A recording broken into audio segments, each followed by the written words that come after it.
are a winner. Stand tall, be proud. In the face of doubt, you shout it loud. Feel the strength, let it in. With every step, you're gonna win.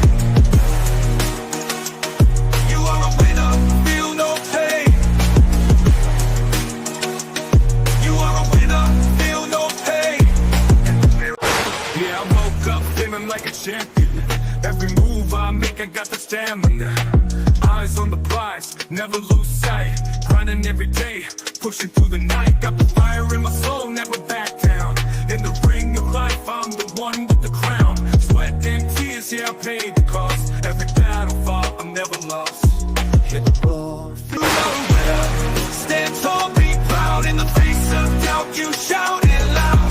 Feel the strength, let it in. With every step, you're gonna win. Every challenge met, every goal in sight. In the gym, on the grind, it's a warrior's fight. From the bottom to the top, yeah, I've been there. With the heart of a lion, I face the dare. No fear, no limits, just pure drive. In the race of life, I'm alive. With every push, with every strain, I'm a winner, feel the gain. Hit the floor, feel the power. In this moment, it's our hour. Rise above, break the chain. You a winner, feel no pain. You are a winner.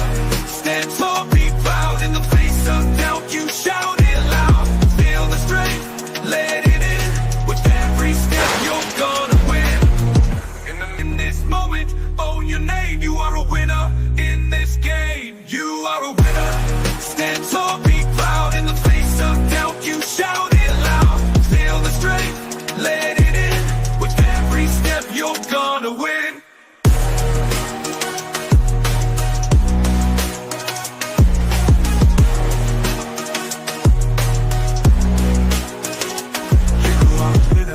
Stand tall, in the gym, on the grind, it's a warrior's fight. From the bottom to the top, yeah, I've been there. With the heart of a lion, I face the dare. No fear, no limits, just pure drive. In the race of life, I'm alive. With every push, with every strain, I'm a winner, feel the game. In the mirror, what do you see? Out in the face of doubt, you shout it loud. Feel the strength, let it in. With every step, you're gonna win.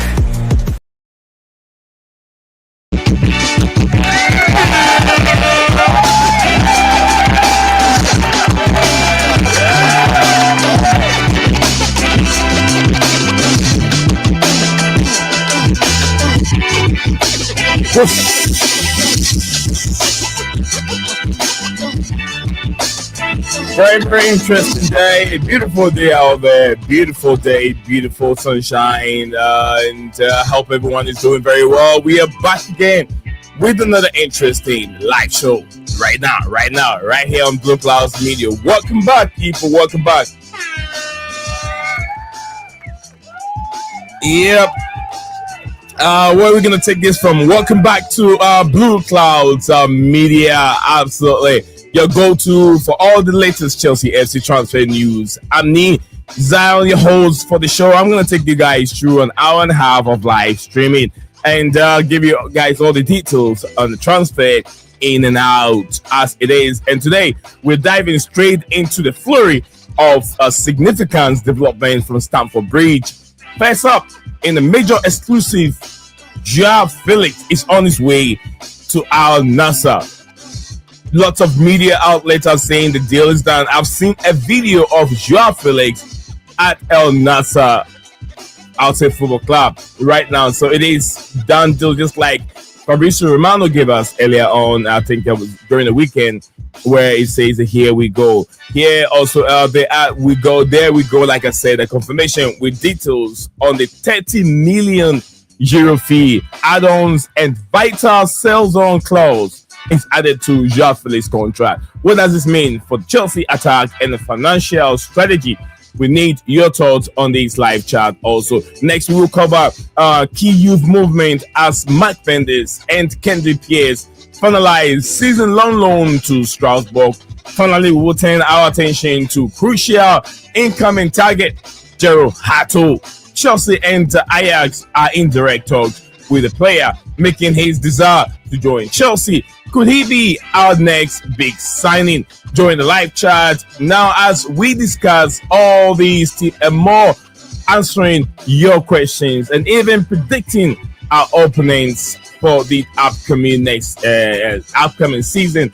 Let's get into the conversation and let's get everything started. Stick with us, subscribe, comment, and we need you more in the chat. Also, let us know your thoughts on how things are going. What your thoughts on these Jorrel Hato links to Chelsea? Stick with us. We'll be right back in just a second.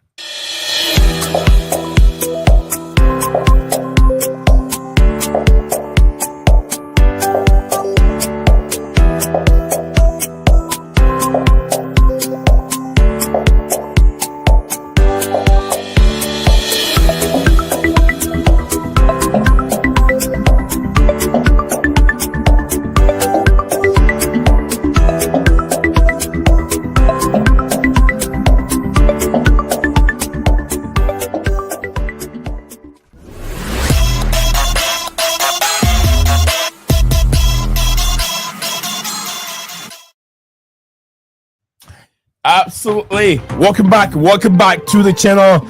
Well, if you're just joining us here, before I go to the headlines again, if you are just joining us, let's see what we have in the comment section below.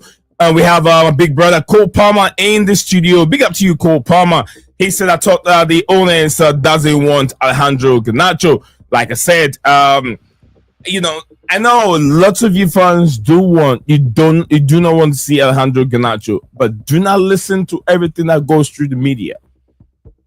Do not listen to everything that goes through the media. I keep telling you that Garnacho, although people say he has an issue with I'll say behavior, attitude, and all that stuff,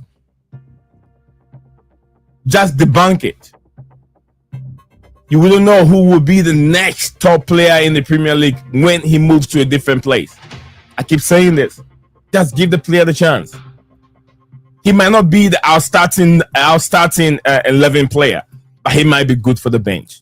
And maybe, who knows, next year or two, Chelsea can flip it and make extra money off him at the football club by even buying him maybe 40 million, because it's going to get to a point that Manchester United will find difficult, or they're going to have difficulties finding suitors for these players.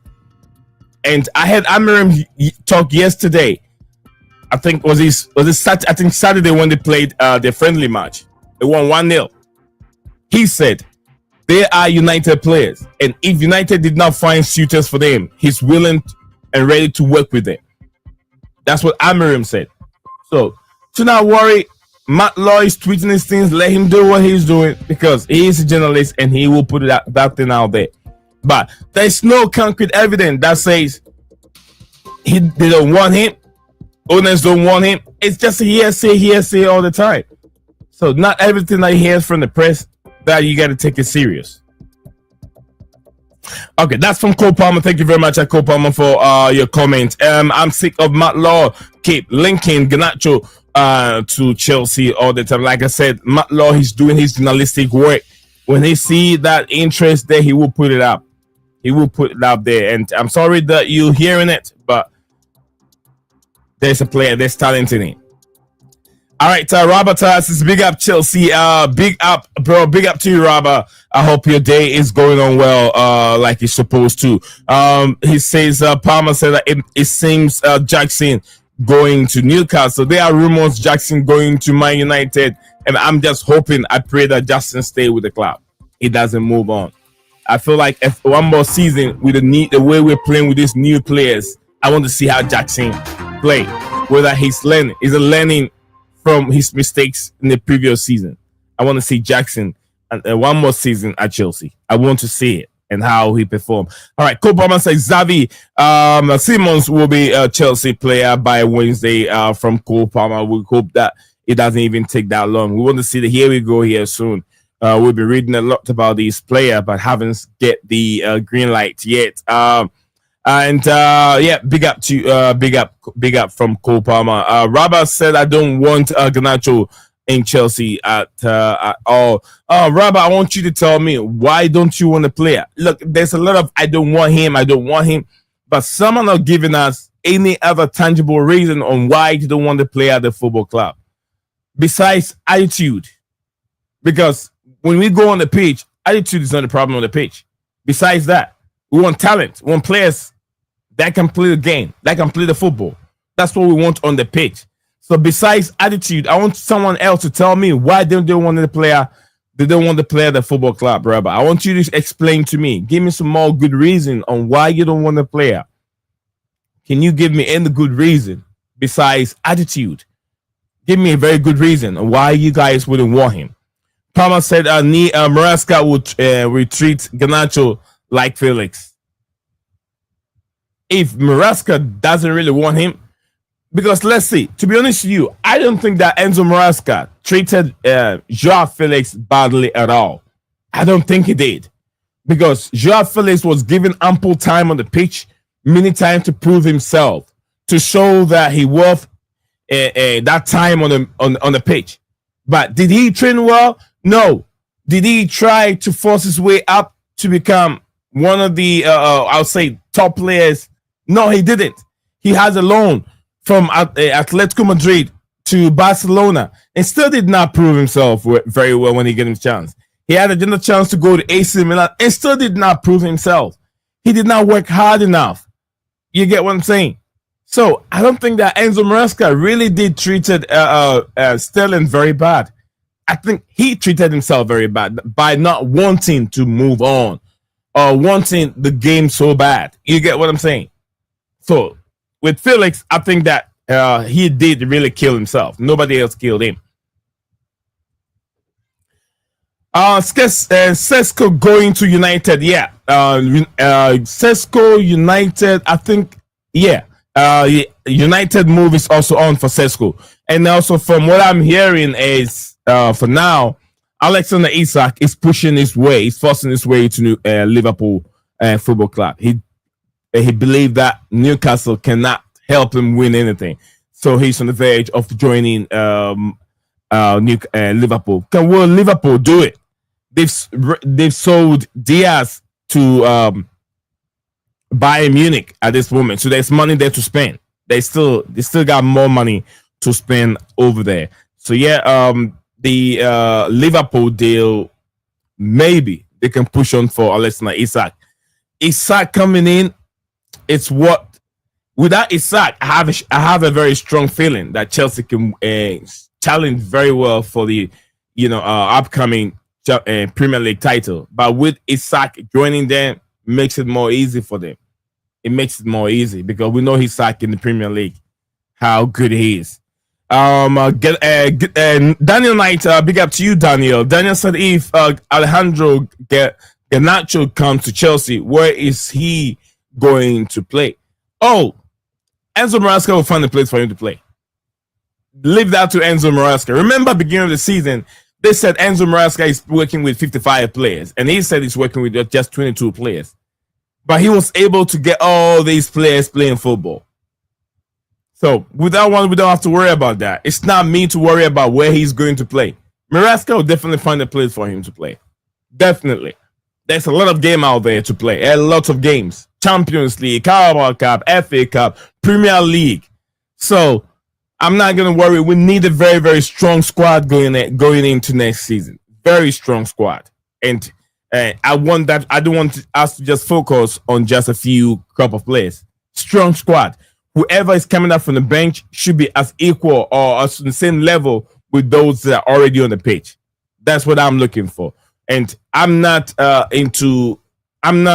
the football club. I'm not into those that follow a player to join a football club. That's not who I am. That's not what I'm into. I like a football team, not an individual players, because those players will come and leave. What about the team? You get what I'm saying? So Cole Palmer said, I don't want Alejandro Garnacho because Maresca will not play Garnacho at the football club. I don't think he will not play him, because if he doesn't play him, there will be a lot of questions every game from the press. There will be a lot of questions for Enzo Maresca to answer on why he's not playing certain key players or certain players. And I'm sure when the questions come too much, he definitely have to play him. And when Garnacho gets his chance on the pitch and prove to Enzo Maresca that I deserve to be on the starting lineup, or I deserve to be on the team, there's no doubt that Enzo Maresca will start playing him more when he performs. Because if I'm a coach and I realize that my starting 11 are not performing, certain players are not performing, and I bring some of those players from the bench and they started giving me, they're performing better, I will start them all the time. Every manager does that. You get what I'm saying? But he makes sure he talks to them and let them understand the nature of the beast, that this is Chelsea Football Club and we want the best. We play the best to face the best out there. But it doesn't mean if you're on the bench, you're not the best player. But then there will be rotation. And Garnacho will understand. So I want you guys to just let me know, besides attitude, behavior, they said, and most of the behavior thing that people keep talking about, it hasn't got to do with Alejandro Garnacho himself. It's his brother. His brother is a problem. There's a way Chelsea can stop that. They can talk to Alejandro Garnacho, say, hey, this is a different football club. This is not Man United. If you want to be with us, you want to work with this industry or football team, your brother needs to stay away from your social media, because that can create problem out there in the in the social media world. So keep your brother away. Do your thing on the pitch. Stay out of social media, controversies. Stay away from it. And I'm sure Chelsea can handle that just that easy. United did not handle it very well from beginning. He's a good player. I don't doubt that talent-wise, he's got talent. He can be a good player, but we have to manage things very well. If United fail to do it, Chelsea have to manage things very, very well. Rabba said we will have Garnacho, who is great, who is a great winger, and don't think he is Chelsea level with so we will have Gettins, who is a great winger. And I don't think the Chelsea, he's a great winger. I don't think he is a Chelsea level with Palmer, Gettins, and João Pedro. Like I said, look, if you look at the players that we brought in from beginning, since these new owners took over, none of them, I'll say they are Chelsea level. But giving them time on the pitch, giving them time at the football club, they are rising to that level.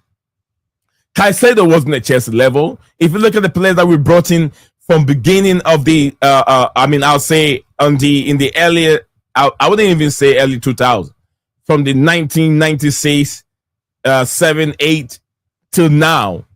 Till when we won our last Champions League. I'll say Caicedo is not even a Chelsea level player. Some of these players are not Chelsea level player. But now Caicedo is heading towards that path. Caicedo, Enzo Fernandez, giving them time at the football club, are now working their way towards that level. Marco Cucurella. Now, can we say that, Paro Ferreira and maybe Vlasna Ivanovic, those kind of level, they are showing those kind of level on the football pitch. So these players need time. If we're working with young players, that's what we understand, but they need time. Alejandro Garnacho is a young player. He is very young. There will be drop in form. There will be ups and downs in your career because they haven't reached their peak yet. It will take time. So let's look into that as time goes on. Sesko yet to choose. United and Newcastle are fighting for Sesko. Also, Daniel Knight is still no here we go for Hato and Simmons. I was thinking maybe Monday by end of today, but it's the Hato deal, which beginning I thought it was supposed to be done deal from the reports that came in from Romano and others. But yes, I think earlier today there was another one from David Ornstein, who is David Ornstein. When David Ornstein tweets, I take it like it's happening now because he barely tweets. He's not into tweeting for the green paper. You get what I'm saying? He tweets because he's just doing it for his job. Fabrizio Romano can have one tweet and then twist it the same information. He can twist it like 3 times in a day. 3 or 4 times in a day on one tweet. Oh, we all know that Simmons has agreed, but personal terms now it is Chelsea and Ajax, or Chelsea and RB Leipzig. In that conversation, they're talking about things, and it will get done soon. Then after a few hours, 5 hours time, he would flip it again and then give this different tweet, or give different, vocabularies to that tweet, and then put it out there again. You get what I'm saying? That's what I get frustrated with Fab. But anyway, Makeem, big up to you, man. Like Makeem in the building. Big up to you, Makeem. I hope all is well. Cole said, where do you think that Sesko goes and Jackson and Nicholas Jackson? What a question. But I'll tell you this. Sesko would definitely lead RB Leipzig. You get what I'm saying? They haven't. I watched RB Leipzig a few hours ago before I did the stream. They haven't making a statement. Usually they make statement like players that they want them to leave, that they have replacement for them. They don't have a top replacement for Sesko yet. But when the news are coming like that, United in, Arsenal in, Newcastle in, definitely, I feel like he might move. United, I don't know if United have enough money, but if what's his name again? Isak leaves, if indeed Isak have his move, like he's forcing his move to Newcastle to Liverpool. If that happened, definitely the move for Sesko to Newcastle United is more likely than him joining Manchester United. It's more likely than him joining Manchester United, because United still have to sell. They're the biggest club in the world on paper, but now on the pitch, and they still need to sell a lot of players to be able to bring what's his name, Sesko in. Big up to you, Janet. Janet, nice to see you on the stream again. It says Garnacho is young and promising. If I think he can be getting super sub for participate in other competition like Carabao and FA Cup. Absolutely, Janet, you've really nailed it. You've nailed it. Like I said, look, let's not take the talent away from Alejandro Garnacho. He's a talented player. If we believe that Modric could come to Chelsea and even give him time to be a good player, so is Alejandro Garnacho. And what I keep saying is, the media are making the player look so bad with his attitude issue. I want to see that same behavior at Chelsea. I barely see players with that bad attitude at Chelsea. Chelsea knows how to manage those things very well, and they've done it in the past very well. Man United, tell me how many players have gone to Man United without having the media following them and tagging them with bad names. One, I'll tell you, Paul Pogba was one of them. They said everything he does on social media, they bring it to the press. Everything Paul Pogba does. Di Maria has his own issue also. Di Maria has the same problem. And who else? Even Cristiano Ronaldo has an issue with Manchester United, but with the media. Zlatan Ibrahimovic has an issue with Manchester United. Same media. Jadon Sancho has an issue with the coach. Same media. Alejandro Garnacho is having issues with the media, tagging him to be an indisciplined player. But look at these players. As soon as they leave Manchester United, they go to different football club. The media and that negativity that the media writes about them, it's all gone. It is the culture of Manchester United. He's a good player. Potentially, he can go up to be one of the best in the Premier League. And I don't want to look at it that way, that people think because of his attitude, so he can't join Chelsea. Even if he joined Chelsea in a year or two, Chelsea feel like we did with Noni Madueke, I will be happy. It's part of the business. I will be happy because I understand what football is about these days. It's not just all about the heart and the game. Money, business, it's part of it. All right. So Rabata has said Hato, Xavi, how how many more years to win the Premier League? To me, I wouldn't be looking for 2 more years. 2 more years would be max. But I'm even pushing the guys to go for the Premier League this season. I have the feeling that they can push Liverpool, Manchester United, Manchester City, not United, and Arsenal for the title. They can. And that's why I'm saying that we need more players. Chelsea, to me, Chelsea have a very, very strong squad. If you're going to win the Premier League, your bench has to be as equal as the starting 11. And if you look at our bench right now, we got lots of quality players. Chelsea have lots of quality players to be able to match the likes of Liverpool, the likes of Arsenal. Arsenal don't have a big squad. Look at the players on the bench. Right now, say Madueke has been added to the squad, which is not bad. We know Madueke, but they're starting 11. They have a Gyökeres, which I have my doubt that Gyökeres will give them the number of goals that he was producing for Sporting CP in the Portuguese league.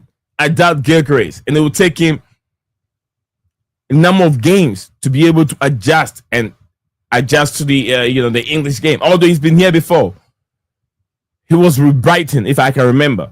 He wasn't playing as much as he was playing in Sporting Lisbon. So it will take him time.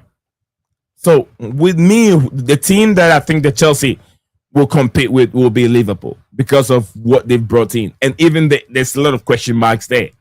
Florian Wirtz hasn't played in the league before. Florian Wirtz will have to adapt. Florian Wirtz, preseason are different. It's always different preseason. But then let's look at when the league starts, where Liverpool can really push themselves too with these new signings and lots of big money spent. Palmer said, I was told by sources, Xavi, here we go, will be done by Wednesday. That's good, Palmer. If sources think that by Wednesday, the media work will be done, absolutely, I'm in for it. Mari CFC said, how many more years? Okay, that's what I was reading. Like I said, I'll give them about 2 more years. If this season they should push so hard for it, the next season they have to win it. I'm sure questions will be asked and pressure will be mounting on Enzo Maresca. I'll say that professionally, it has to be mounted on him and see how far he can take, because they were there last season. They were there. Little injury, then they drop off because it was always going to happen. Young players, they will drop off. But now we have almost about 80, I'll say 75 to 80%. The core of the team has experience now. When I always going to say this, don't use age. Don't look at age as your experience. Look at the number of game time and the number of competitions that these players have played in to justify these players on experience wise. Don't use the age, because age doesn't matter. Age doesn't matter. It's the number of games that these players are playing in and competition that they're playing. Because let's say there could be there could be a very young boxer, but then he has a lot of amateur fights as an amateur, but not pro. He can use that number of amateur fight, maybe 30 amateur fight, into his pro fight, and that can help him win games, get better as soon as he becomes a pro. That's why it's always better for amateur fighters to get more pro fights. More amateur fights to help them become better professional, athlete. I would say pro boxers. So let's look at it that way. And we have a lot of our players have got a lot of game time and play in top competitions. Caicedo is one of them. Enzo Fernandez is also one of them. Tosi Adiribayo is also one of them. Lots of players. Lots of the players there have played in lots of competitions. Carabao Cup is also one of them. I would say the Conference League also another trophy. The biggest occasion where they can win it. So they're not new to these big environment. They can win it. They can challenge it. Are we to be Premier League contenders? Yes, we are. We are Premier League contenders. We don't have to start the league for everyone to say it. We are contending for the Premier League title. But as to win it, it will be difficult. But I believe they can win it. It's about how we manage our games. How we manage. Can we win? Because I think if you lose about 5 or 6 games, you're out of the contention in terms of challenging for the Premier League. You're out of it. We have to keep a lot of clean sheets. Even if it doesn't keep clean sheets, we have to make sure we win. Sanchez has to be very careful. Sanchez, I've supported, and I wanted him to start the season because he's proven that he can, when you give him the chance, he can do it. So Sanchez, I still believe in him. I know a lot of people don't believe in him. I don't think that he is the world-class goalkeeper that we're all looking for, but I think he merits being in there because of what he has done last season, ending of last season, and beginning. I wouldn't say beginning, and in the just ended Club World Cup competition. So I think that he has created that spot for himself to be a starter. But if things are not going well, I'm sure the January is right there. The likes of Mark Menion will still be available if he hasn't signed a new contract for AC Milan yet. Then he will be a free agent to leave. And at age 20 and 31, he's still gonna be a good goalkeeper. Goalkeepers doesn't age like outfield players. They get better. It's just like I said, old wine. Old wine tastes the best as older as it becomes. So a goalkeeper, we saw Peter Cech in goal posts even at 34, 35. He was still there. He moved to Arsenal and still was quite good for them for a while. We've seen Manuel Neuer still Bayern Munich goalkeeper, Manuel Neuer. So yeah, Oliver Kahn also kept in goal for a period of time. So with that aspect, I think that it will be much better on that option. We'll see. We have a Scala also joining us in the stream here today. So we're gonna hear from Manchester United Scala here soon. He has some. He's going to give us some update on the Sesko deals or links as things goes on. Rabata, I can't wait for the league to start. Not everyone. I think in about 18 days time, the link starts in about 18 days time, counting down. Premier League, is it Pletigal? Is it Pletigal? Yeah. What Kopama? What's Pletigal saying? I think we will get here we go for Simmons or Hato tomorrow or Wednesday. I hope that happens. So we are sharing we are sharing that we know we won't win the Premier League. To me, I said they can win it. So I hope that they can win it. Fofana is one of our injury-prone players. Wesley Fofana, I saw a video of him today. But yeah, big up to you, Kim So. Big up to you, Kim So. Here, Kim So, big up to you. And I have Scala here. We have Abib. Big up to you, Abib. He said new league, new season. Hoping for the best for the Young Blues. And Zion, Kim So, Papa So. Kim So, you're doing all right. Stamford Bridge, we stand together. We move to the top one from our friend Habib. It says, bring me Donnarumma now. Kim So, let me tell you the truth. Donnarumma is not an upgrade on the current keeper that we have. Donnarumma is not good with his feet. So it's better you keep Sanchez. Sanchez is one of the best shot stoppers in the Premier League. Distribution's also very good. So Donnarumma is not an upgrade on Sanchez. If you talk about attitude issues, he's one of them. So if you don't want Alejandro Garnacho, then why do you want Donnarumma? He likes money.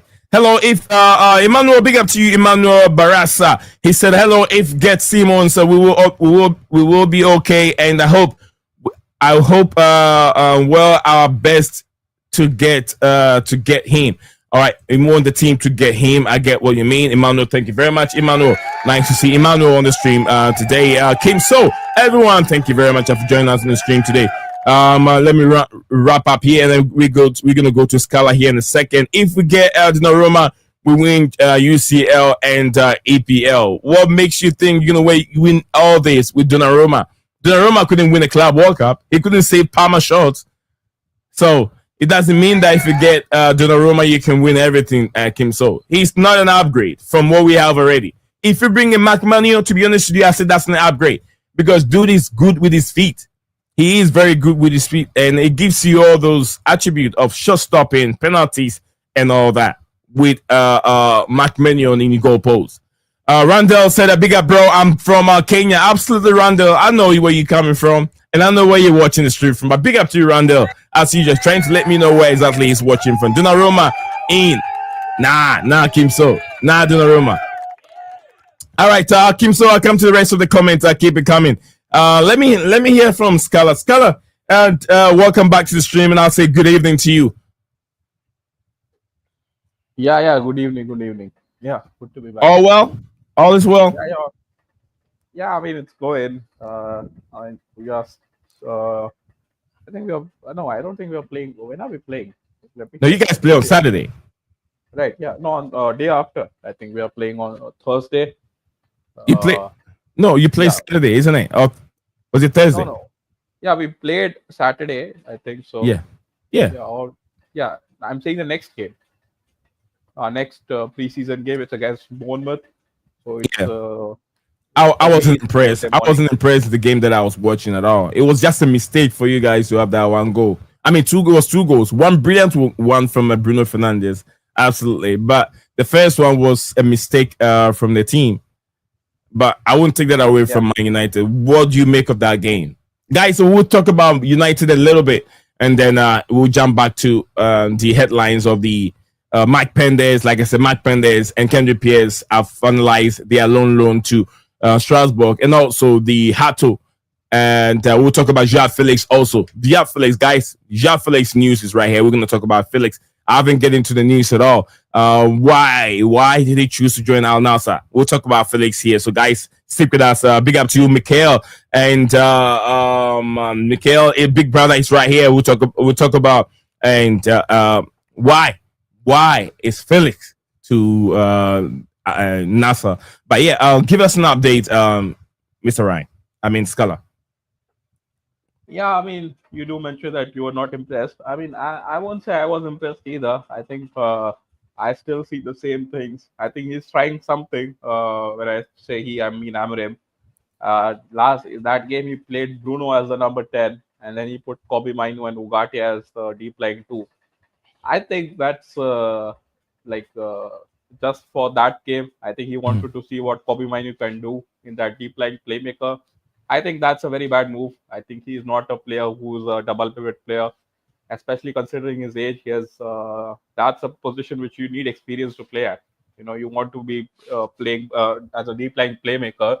You need to be aware of so many things. And Kobe Mainu, he started as a number 9 at the club. Then he shifted back to number 10, and now you're trying to test him as a number 8.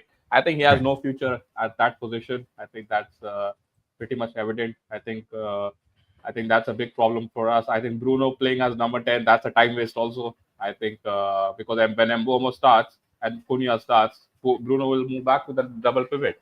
So that will be either Bruno Casemiro or Bruno Ugarte.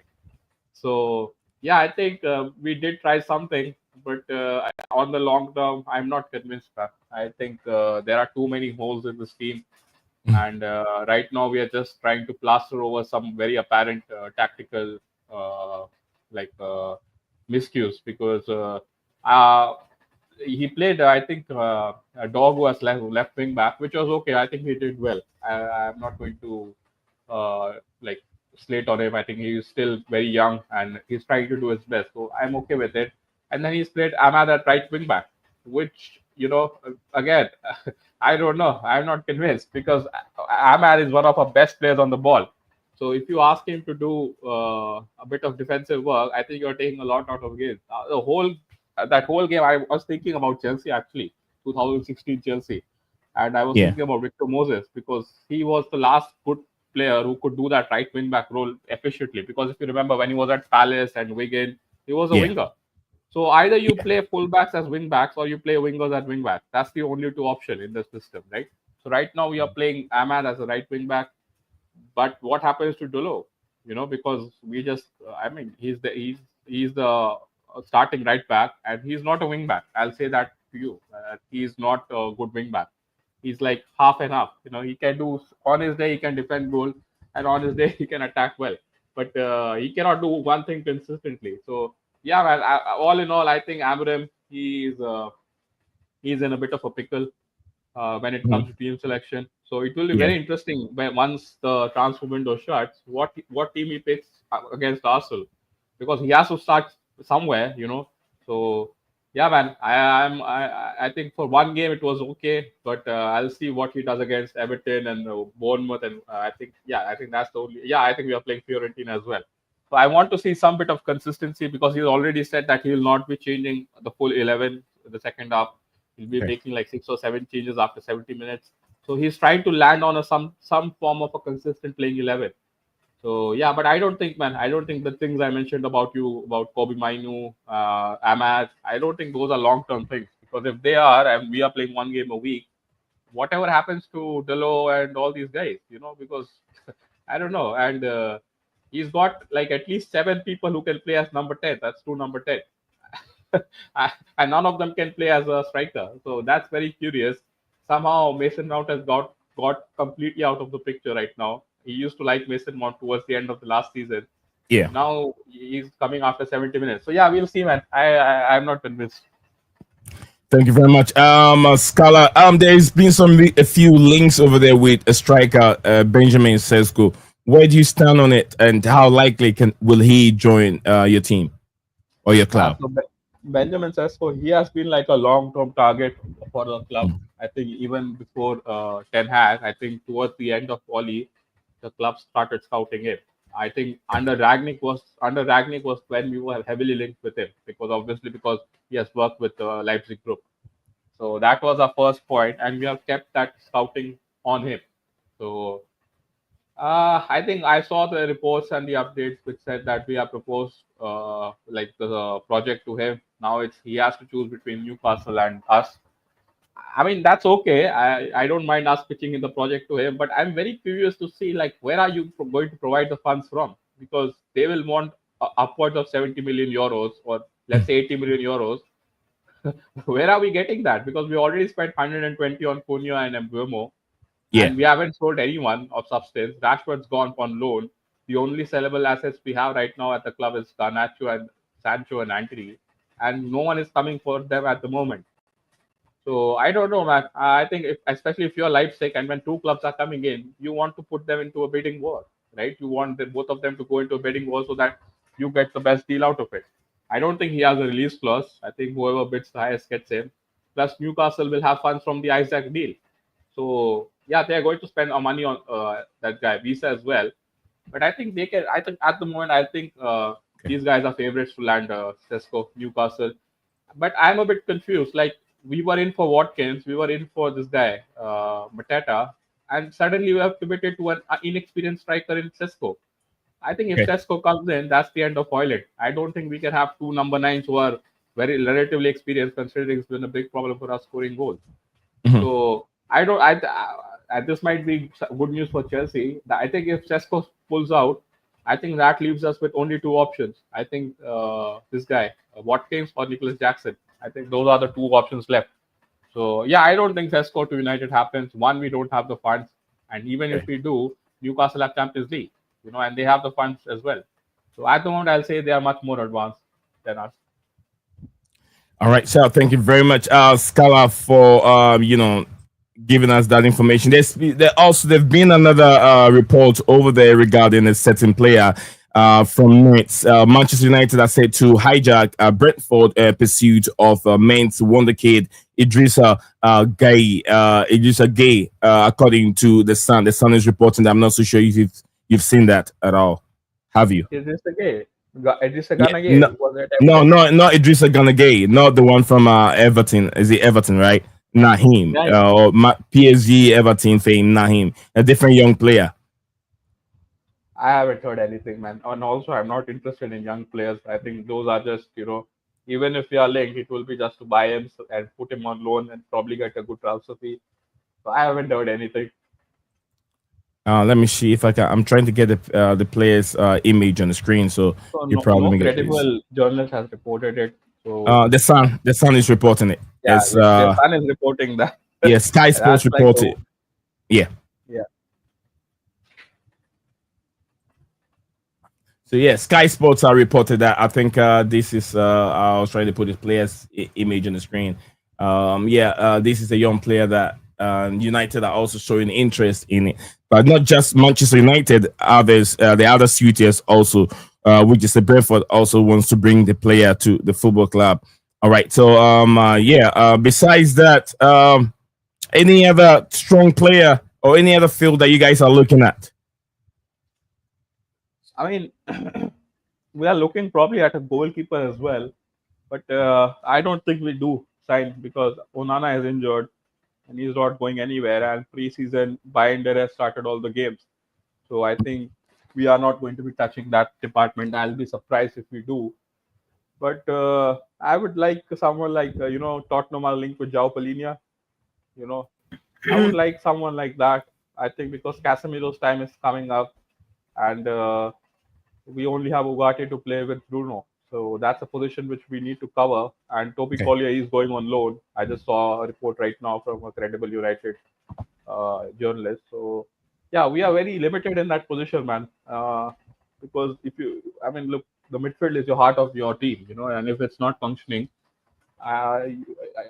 you can have any good attack. It's just not going to work. So yeah, I think we need someone in that position. I would like a deep line playmaker to play next to Bruno. Yeah, but we are not linked with anyone, man. I think right now we are just linked with strikers or striker in Cesco. So yeah, no big links as for. Thank you very much, Scala from Manchester United. Guys, if you're a United fan, I know I have some United fans over here, and that's the update from Scala regarding the Cesco link.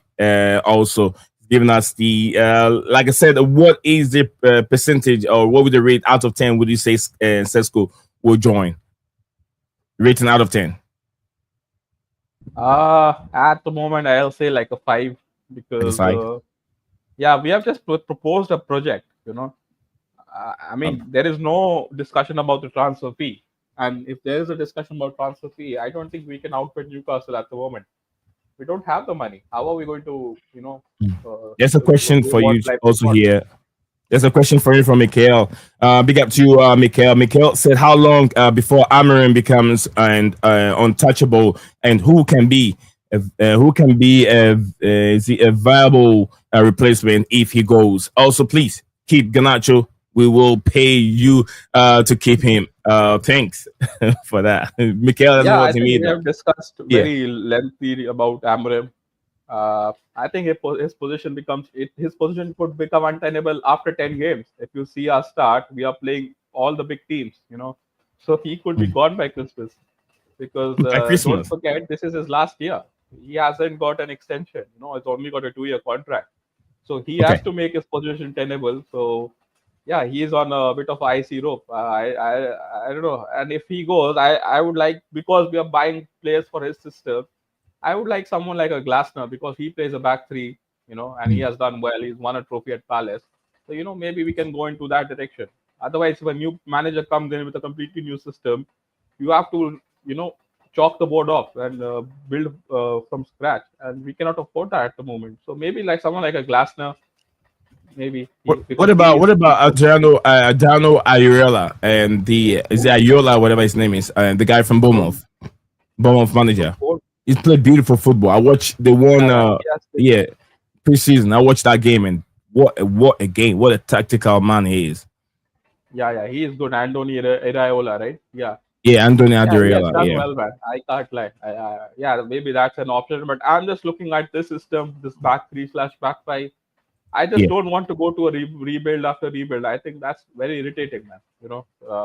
Because we can't sell players like Chelsea. You guys can sell players for. I saw you sold João Félix for 50 million euros. That's ridiculous. We can never do. We cannot even dream to do that. Something like that. He has done nothing for Chelsea, and you still managed to get 50 million out of it.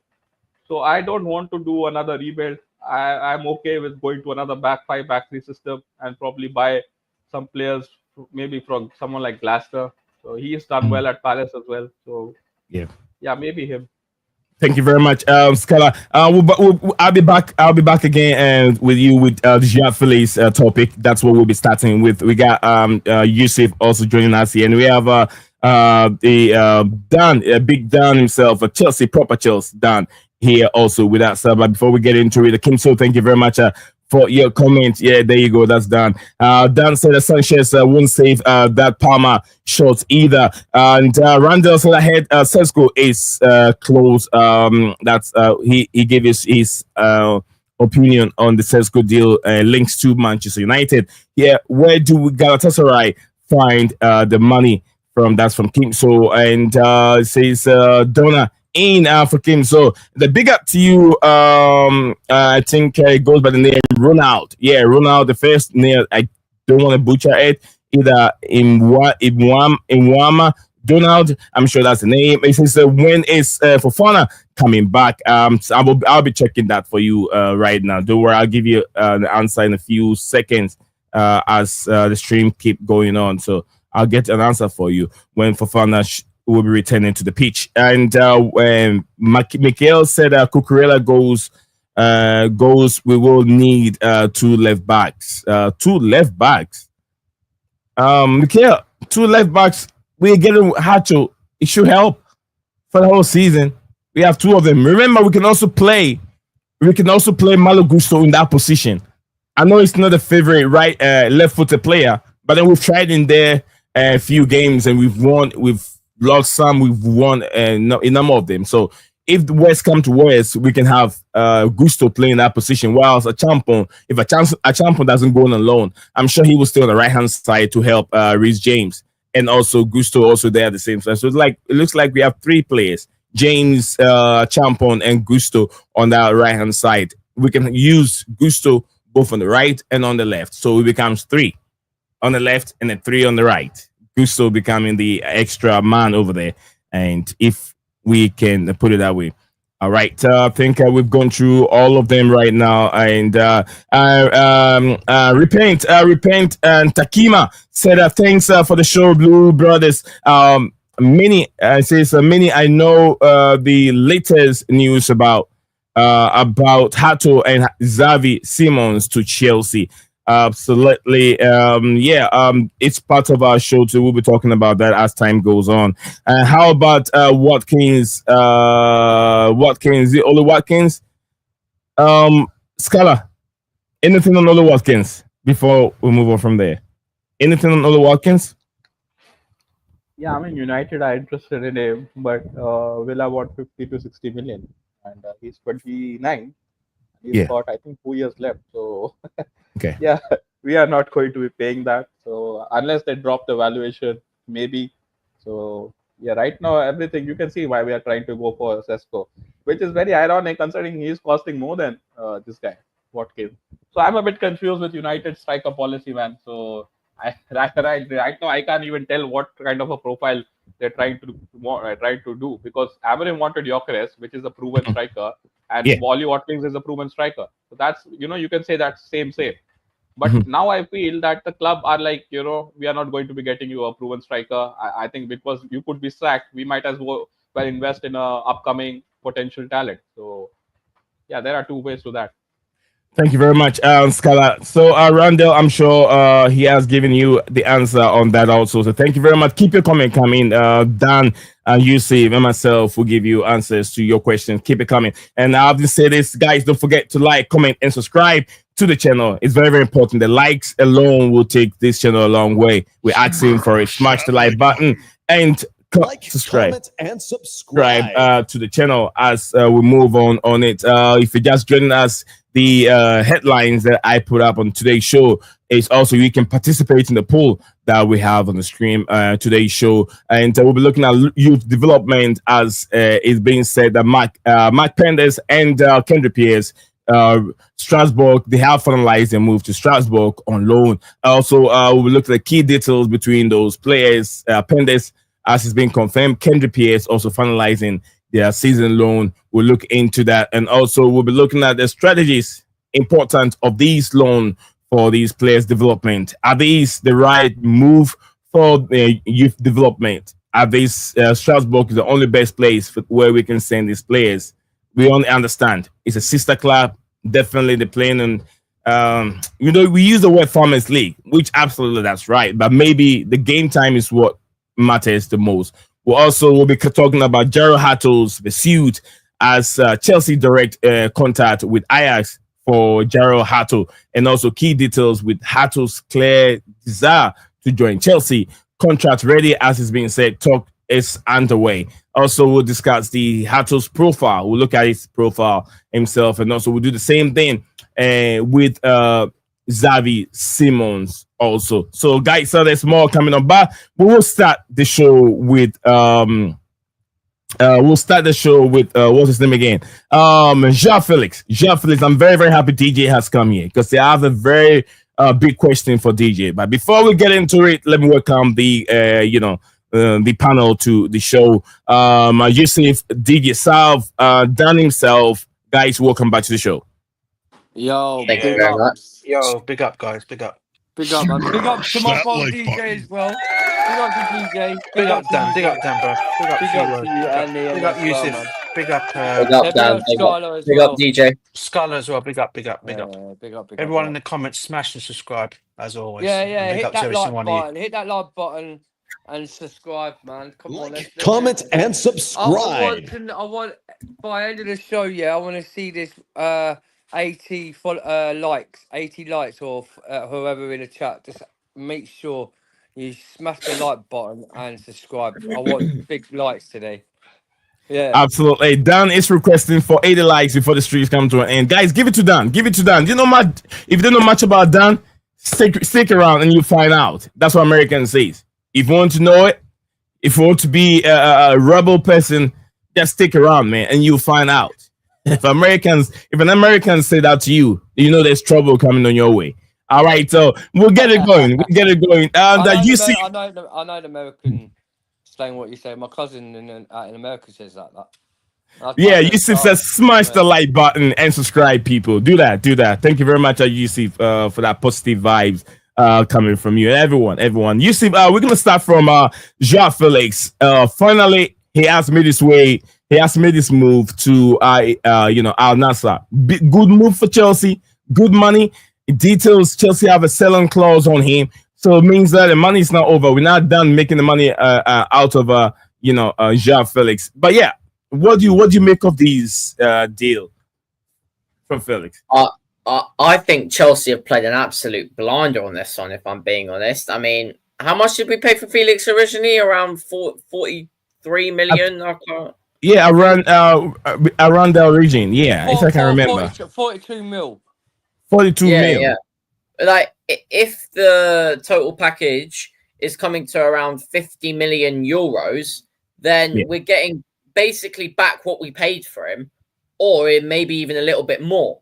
So I think that Chelsea have done an absolutely great deal here. He hasn't even played that much for Chelsea.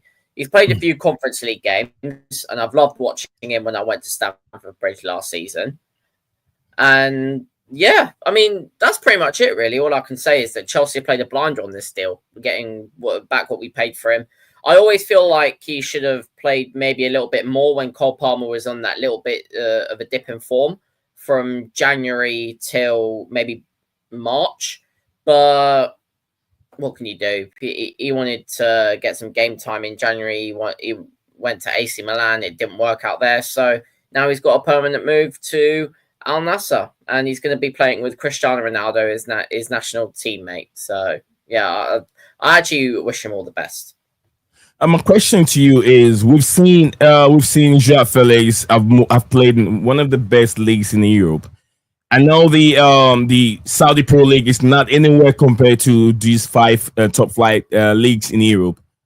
João Félix is very young, 25, 26. As young as he is, I was thinking staying in Europe will help him trying to relaunch his career.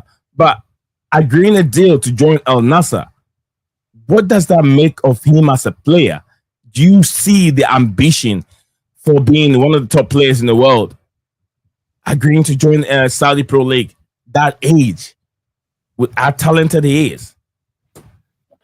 Well, it's actually good that you asked that question, like, because Benfica were in for him as well. We've got to put that caveat into it. So they're a team in Europe. I mean, did they get Champions League football? I'm not so sure. But if they did, then if I'm being honest, then for his career, he should have gone back to Benfica. But he's obviously going to look out. You know what? A lot of players now look out for themselves a lot more because obviously Saudi, it's where the money's at.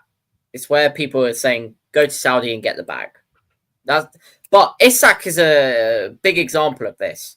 He said, no, I want to stay in Europe. Victor Osimhen as well. We just thought he wanted the money in Saudi. But no, he wants to get paid good, but stay in Europe. That's the difference with Osimhen. So, but João Félix here, I'm not sure he's gone to Saudi just for the money, but obviously, like we've seen, like sources say that he wants to play with Cristiano Ronaldo. I mean, if he wants to do that, then enjoy it. But yeah, I mean, that's what I can say. Cristiano Ronaldo is on the verge of retiring from football, and that's a retirement league. That's where he is. I know there are young players there, but that league.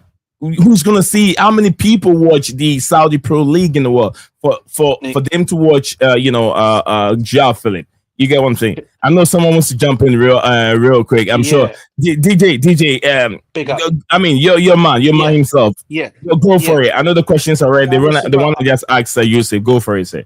No, listen. I've got more to the story than what you guys are making out, and what people got to realize is this: he did want to go back to Benfica. But apparently he told the Benfica management that it's not that he didn't want to come back to the club. He just needed a completely change of scenery because wherever he's gone so far, since obviously being from his Benfica days, he's gone to Atletico Madrid. It's not worked out for him. It's not worked out for him at Chelsea. It's not worked out for him it worked out for him pretty well at Barcelona. He came back to Chelsea, come for a second opportunity, didn't work out again. Went to AC Milan, did not work out for him again. So he just needed a complete change of scenery. And basically what he's saying is true. He's not gone for money. So I can tell you that right now. It's not about the money situation. It's more to the fact that he just needed a completely different change of career for himself in terms of where he wants to go and play. And the fact that Cristiano Ronaldo is already there as well has helped him as well to make his decision. Doesn't mean he's not going to be back in the national team anymore because he'll still play for the Portuguese national team. It's just he just needed a change. And I told you, sometimes players need to get out of an environment to go and play better somewhere else. And if that means sometimes you need to leave the country or leave the UK, or say leave Europe altogether to go and do that, players will choose to go and do that. And that's exactly what he's gone and done. I don't doubt for a second he'll go back to Benfica after his stint at Nassr is finished. There's no doubt in my mind he'll go back to Benfica because that is what he's basically going to do. But he just as I said, he just needed a bit of a change of scenery. So, for him, I think it's a good move for him. I really do. I think it'll work out well for him now. I think he's gonna get a chance to showcase what he's all about. And I tell you what, he'll improve it. He'll still, for me, he's still got the lot in terms of his skill set and everything. I think he'll come back. He'll come back when he comes back to the national team as a stronger player. And I think you're going to see the João Félix that you saw from his Benfica days. So for me, look, great move for the guy. He's still young, 25 years old. I mean, I spoke to my cousin regarding this in Portugal. He was even telling me the same thing. He goes, it was more of an opportunity because he's a massive Benfica fan. And he basically said to me it was more of an opportunity for him to go and play somewhere else. They all hoped he was coming back to Benfica, but it didn't happen that way. But I don't doubt for a second he'll be back down there at some point in his career after his stint at El Nassr finishes. So DJ, don't rule him out. Yeah. I mean, I understand what you're saying. I know you're trying to. I know you read some few, so you have your sources. You've read all that. But DJ, to be honest with you, this doesn't go well with me. If he's asking for game time, this is a pro player. This guy, everyone knows him in Europe that with his talent, and that's the club that he burst out from. The club that really helped him become who he is now. That's where he was coming from, Benfica. And there's no doubt that Benfica being in your Champions League, playing in the Portuguese top league that is way better than El Nassr, he chooses not to join Benfica but join El Nassr.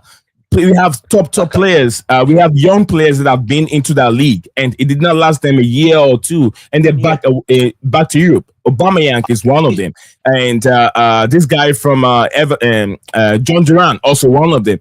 And we also saw what's his name from Liverpool ex-captain, also who went there, also left the place within a year. We've seen that, but there's nothing in the Saudi Pro League that would make this player 25, 26 years, as young as he is, to be able to relaunch his career. I think in Europe, you get more game time at Benfica, and to play for people to see him that this is still João Félix instead of going to Saudi Pro League. If it's not money. No, bro, it's not. I can tell it's not money driven at all, bro. Yeah, it's helping him. Yeah, he's getting a good wage there, but it's nothing. That is not the reason why he moved there. What else, DJ? What else? I said it already, bro. He's taken so much crap from the media here. He's taken it from all over. How Chelsea fans have even treated him since he's come to our club. I think it's been disgraceful. I think he's been treated pretty badly by a lot of the fans. They didn't even want this guy at our football club. I think there was only a few of us. Minority, DJ, I wanted him. But he hasn't shown. He hasn't shown anything. That's what I'm saying. You see, that's the thing, bro. The minute he's had a bad little thing, you will want him out. He's not good enough. Get him out. That's how it all was. And that is probably why he's thinking, you know what, screw this. I don't want to stick around here. I'll just go somewhere else where he probably will be appreciated, for one. Yeah, he could have gone back to Benfica. Okay, he could have gone back there. And I'll tell you this right now. He's going to go back to Benfica after his career is done at Al Nassr. I can tell you this right now. He's going back to Benfica. What about his career? What about him at Barcelona, DJ? What about him at AC Milan, DJ? He done well at Barcelona. What about AC Milan? Milan again. He's only signed up. Dan, hold on. Dan, we'll come to you. We'll come to you. Dan, hold on. No, bro. Look, listen. I thought he did okay from what I saw of him when he was playing for Milan. I thought he done well. I just think a lot of people were just coming onto this guy because because of the world record he went for to Atletico Madrid, and because it didn't work out for him to the best of his ability. It didn't work out for him. A lot of people want to more or less hit the hammer on his head to make you like say he's this and he's that, he's this and he's that. I mean, at the end of the day, I can tell you this right now. I know there's a player in him, and Chelsea fans have not got a chance to see the player in him because there was, unfortunately, I say this to you right now. We are a very impatient fan base, and when things don't work out for a player, you want him out the club. Like everyone does that, DJ. Everyone does that. Every football club, DJ. That's where it doesn't go. But that's where it doesn't go right for me because at the end of the day, players can always bounce back from situations. He's just taking him a bit more longer to do it. And I guess he's probably thinking to himself, you know what? I'm probably going to go somewhere. He's going to listen. I don't doubt for a second, mate. You just watch this guy in the Saudi Pro League next season, bro. Yeah, he'll be ripping up trees next season. I don't doubt that for a second. And with Ronaldo in the team, and the other thing of all is, one of the main factors was, you can call Ronaldo whatever you want to say, but to every upcoming Portuguese player that comes up into this league, they look at Ronaldo as a legend of the game and they want to go and play for him. There's still an opportunity to go and play for him. Yeah, they're playing with him at national level, but to actually be in the same team as him is even better. Is even better for them, and you'll see a lot of them doing that. Don't rule out Vega going to the same club. By the way, our centre back. Don't rule him going out there either. By the way. Yeah, because he's going to be the next one that moves there, probably before the end of the season, or end of this transfer window. So don't rule him out going to Al Nassr as well. So they're all going to go down there because Cristiano Ronaldo is there, bro. It's going to be one of the big things. I don't know if you guys. We're probably going to go into it later on, but I don't know if you guys saw in the. I'm not going to. You're probably going to discuss it later. But you know the situation with Cucurella, right? Cucurella. Oh yeah. Yeah, I think. Ronaldo wanted him at Al Nassr. He wants him at Al Nassr. He's the one who's actually. He was the one that actually made the João Felix deal happen as well. He wanted him there, and like I said, it's going to be one of those scenarios again that will happen. Okay, with a lot of these players. So just like I said, don't be surprised if you see Vega going and following the same suit as well. Thank you very much, DJ. Thank you very much. We're going to go to Dan here in a second, but big up to you, Mo. Mo said put some respect on Saudi League. Top money, top players. If this league was based in the Western Hemisphere, people would have a different mindset, which is absolutely where I'm not saying it's a crap league. It's not a crap league. My problem is how many people will be watching the Saudi Pro League. Even the French league have issues of viewership. Some even the Spanish league and all this league, they don't even participate in the Champions League where people can even watch João Félix performance if either he's relaunching his career. And I'll say this from DJ. I know players are, fans are different. They are all into what they see. Managers are different. They see something else. A fan will react based on players' performance each and every day. We're going to hear this. But we've seen João Félix giving chance at Chelsea Football Club, which a lot of us believe that he hasn't worked his socks off to be able to nail down a position. He went to AC Milan. The report that came from the Italian media was just horrible about João Félix attitude. I read that. You also saw it. Reports coming from the Italian media was not even good about João Félix, and he's been to top teams, not being able to nail a position. Even if indeed he performed very well at Barcelona, which is one of the best teams, a top club in the world, he could have found a position. Can you really say, Nee? Can you honestly and truly say he was given a chance at Chelsea? He was given a chance at Chelsea. He wasn't, bro. Tell me where. What in the Conference Cup? In the Conference DJ, Cup, yeah? what is wrong with the Conference Cup? Do you know what? What's wrong? What is wrong with the Conference Cup? Well, it's crap. He was playing in the league. He was given chance to play in the league. What league game? What league game did he get a chance to play in the league, Nee? Oh, you know what? Hold on. Dan, hold on. He played against I can give you the number of minutes that he has in the Premier League. We'll look at the number of minutes. You're telling me those minutes are not enough for João Félix to I'll say nail a position for himself or finalize a position for himself. Even playing ground, I'm not there during the training ground, so I can't say much about playing ground. But I'm sure players are given chance based on what they put in the training ground. Just one quick thing on this. Sorry, guys, I don't want to hold up this whole show on this whole situation, right? But how many times have we seen Enzo Fernandez not play that great, and he still gets a chance by the manager? João Félix never got that. The manager didn't want him. He didn't like him. You got to accept that. He didn't 100%. 100%. He didn't want him as a player there, okay? And they got rid of him, all right? But he was brought in, and the manager didn't want him. It's not about he had an attitude. It wasn't about that, because I tell you this right now. When Cole Palmer was injured, he was your ideal guy to come in when Cole Palmer was in. But yet, no, what did our manager go and do? He wanted to play an injured Cole Palmer 24/7 to get this guy injured even worse. You had a player like João Félix sitting in the wings, waiting to come on to showpiece what he can do, and our manager completely ignored him. No, I don't want you. I'm going to stick with Cole Palmer. You carry on having your painkiller injections, Cole Palmer. Yeah, if your injury gets worse, it don't really matter. Because that's what Cole Palmer was on. Okay, yeah, that is why Cole Palmer dropped big time last season, because he was playing with an injury, and people don't want to believe that. Go and read it. I can get you the story. Even tell you he was playing with injections. I was even told that. Someone in Chelsea even said that. People that I know that come out and tell me that they even see he's playing with painkiller injections. Just like Enzo Fernandez, just like Enzo Fernandez in the Pochettino season. Yeah, just like and when Enzo Fernandez, and when Enzo had his operation, then you saw the better of Enzo afterwards. Enzo had hernia. Yep. He had hernia. Yeah, that's what I'm trying to say. He had his yeah. But what do you remember that DJ? They were saying fans were on Enzo Fernandez that he's not good enough into get him out of the football club. He spent too much money. And Makim is one of them. He's also a fan. That's what I'm saying. I said that this is very common with football fans. When they realize that the player is not put in the shift on the pitch, they will go on the player. Definitely. It's not like they're being impatient. Supporters see different. They have different views. Makeem agreed with us. Makeem agreed with us. Can I come in, DJ? Can I just come in? No, Dan, hold on. We will come in, Dan. Have patience. No, let him go. I'm just saying, even Makeem did say that João Félix didn't get an opportunity to play. And you can go back on all your streams. He even said it how many times. So how could we even tell what kind of a player this guy was when he didn't even get an opportunity to play? He's not the same Makeem who said Enzo Fernandez is not good enough. He needs to lose the football club. It's the same Makeem. Listen, we all know Makeem had his Enzo Fernandez for whatever reason or another, right? But then I think Makeem got proved wrong on the end by him, yeah?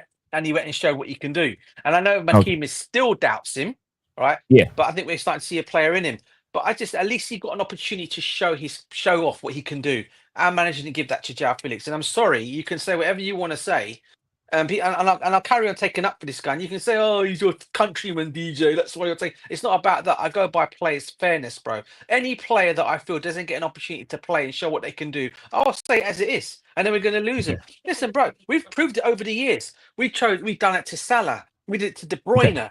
Yeah, none of these kids got it. Look what happened.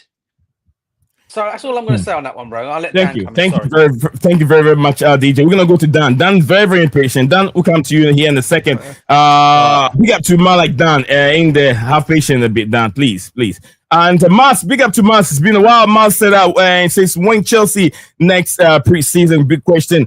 I think I don't remember the exact date, but we got 2 preseason. One for Bayern Leverkusen at the Bridge, and the other one I can't really remember. I have August. I have August. I have August. Yeah, I have August, and then one's in the Milan. Yeah, 8th of August. 8th of August is the Bayer Leverkusen, and 10th of August is it's the AC Milan. I'm going to the Milan one. Yeah, okay. so I'm going to both of them. So yeah. Thank you very much, Yusuf and Dan, for that update on it. So thank you. It says Red London with new gunman, sweet and neat cook as skinny chicken neighbors in Hong Kong Thursday from Mars. What again? Says I won't be watching Saudi again this season. Durant went Turkey after season at Saudi. At least get seen a Turkish club in Europe. That's what I'm saying. That's exactly what I'm saying. But not that I don't respect the Saudi Pro League. How many watch it and how many will see João Félix? That's my big problem. I know he's a good player. He wants to relaunch his career. Going to Saudi League is not going to help him. You get what I'm saying? That's what I think. But that's my opinion. I mean, everyone has his own opinion, and we should respect that. But I watch everything, but am watching Saudi League. That's from Mars. Big up to you, Mars. I hope Garnacho goes to Spurs. I see it from Cole Palmer, and soon going to LAFC. All right, Mikhail. Big up to Mikhail. So apparently, is it Eminalo? Eminalo works in Saudi League and might be involved in a negotiation with CFC players. CFC Chelsea Football Club. The league also Mo said I remember the hate is it Ziyech got also. Absolutely. To me, to be honest with you, Ziyech hates what has to do on the pitch. Everything, like I said, the players, the fans will come out with this comment based on what they see on the pitch. But besides that, they don't see anything anymore. They're just reactionary fans. They react to what they see on the pitch. So it definitely supposed to happen on everywhere. They did that to Rashford, and a whole lot of players. Rashford walking. They said Pogba is also walking on the pitch all the time. Cunha also. I've heard the media, top media. Reporters are saying Cunha is not a hard-working player. He walks on the pitch when the team need a man behind the ball. You get what I'm saying? So Thomas Muller to Vancouver. What a cap in discussion. Boom. Okay. Thomas Muller to Vancouver. That Vancouver is in I think is it Mexican League or Canadian League? Yeah, Nee, that's one question for you. Big up to the Blue Lounge. That's a question for you. All right, Mo, thank you very much. So this, big up to you. Mo said who knocked out Manchester City. To be honest with you, yeah, it's a Saudi Pro League, team. They did very well. But how many of these teams play the way Filippo Inzaghi plays? They have young players. And if you look at it, they spend a lot of money, to be honest with you, on those young players.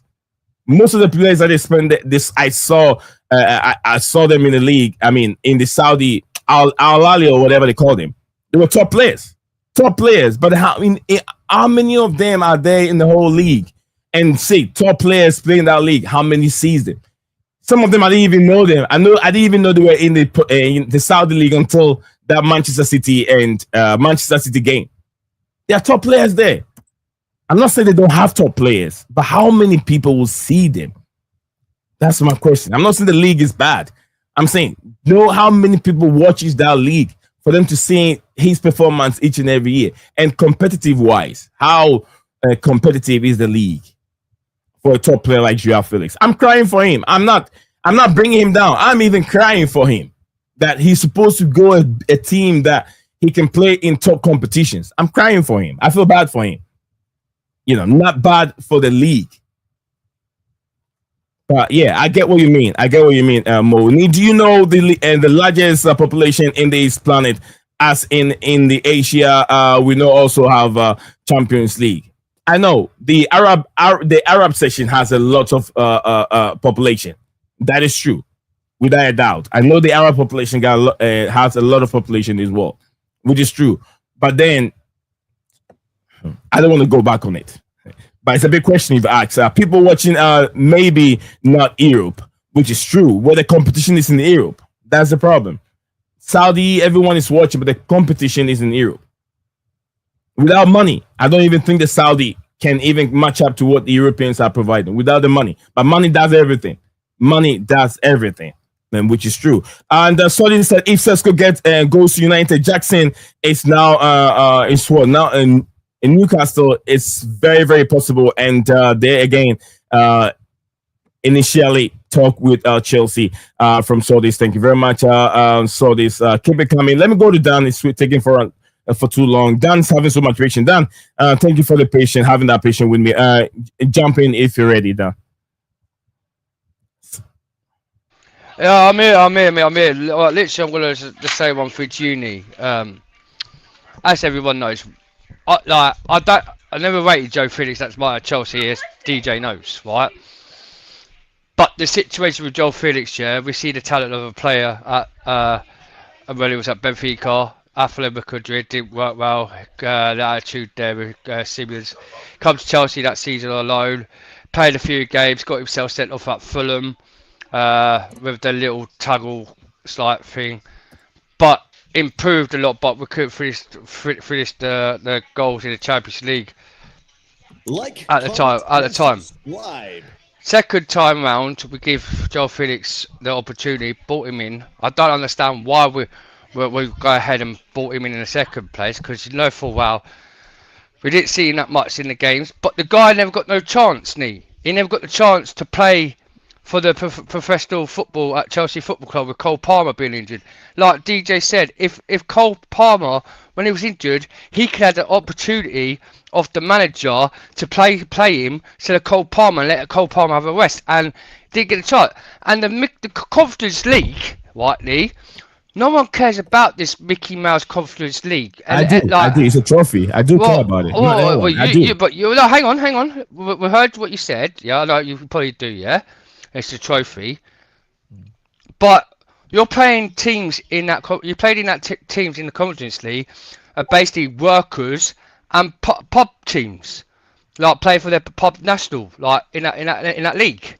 It's not really a good competition. No big clubs in that league, apart from Betis was in it, and Fiorentina. But after the teams, like probably there are more better teams than that. Yeah. But anyway, you got people who work at court, go to court, and they were playing in that league, right, in the Conference League. It's not like we won it. It's not a big major trophy like the UEFA or the Champions League, right? It's like Conference League. It's like I say, it's like a Community Shield and a Caribbean Cup. But the situation is, we still won it. It's still European, and everything. And João Félix at the time got the chance to play in them games and scored for us. The thing is, João Félix is still young, right? He's still gonna improve a lot of way of his talent, building up to his abilities. Now he's in the Saudi league. The Saudi league is still competitive, yeah. It is a competitive league. You have really good players like Benzema, Kante, Ronaldo, Riyad Mahrez, Jordan Henderson was there, but now he's back here. He went to Ajax after Jordan went to the Saudis. Went to Ajax. And now he's back in England playing for Brentford. Right? You got all good talent players in the Saudi, and what I heard you saying he only went there for the money. It's ridiculous. No, he did not go there for the money. He went there to play with Cristiano Ronaldo, to get his name for himself, to get back on the pitch, to play football. He didn't do that at Chelsea. Yes, it didn't work out at AC Milan, right, a few games. But the thing with AC Milan, they've got other better players around in that midfield in a system that works. That's why João Félix probably did get the chance, that did get work for AC Milan. But with Felix, right?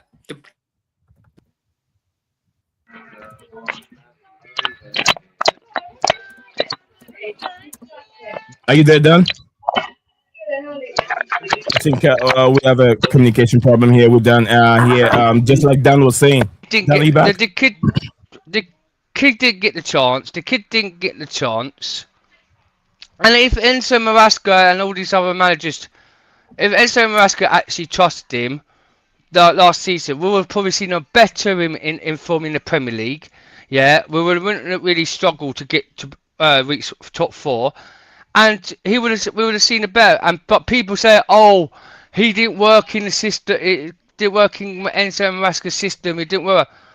The guy could play as a number 10. The system's still the same with Cole Palmer, where Cole could play on the 10 and the right mid role. Yeah, this guy could play. He's also rotate as a left winger, and a winger and a number 10. He could even go to play in the false 9 as well. João Félix. He could play like that in a rotation. But there was something at the club that didn't trust João Félix, and that's why they got rid of him. And the price what we got on him now is good. But then we got to look at the because we've what made 50 million.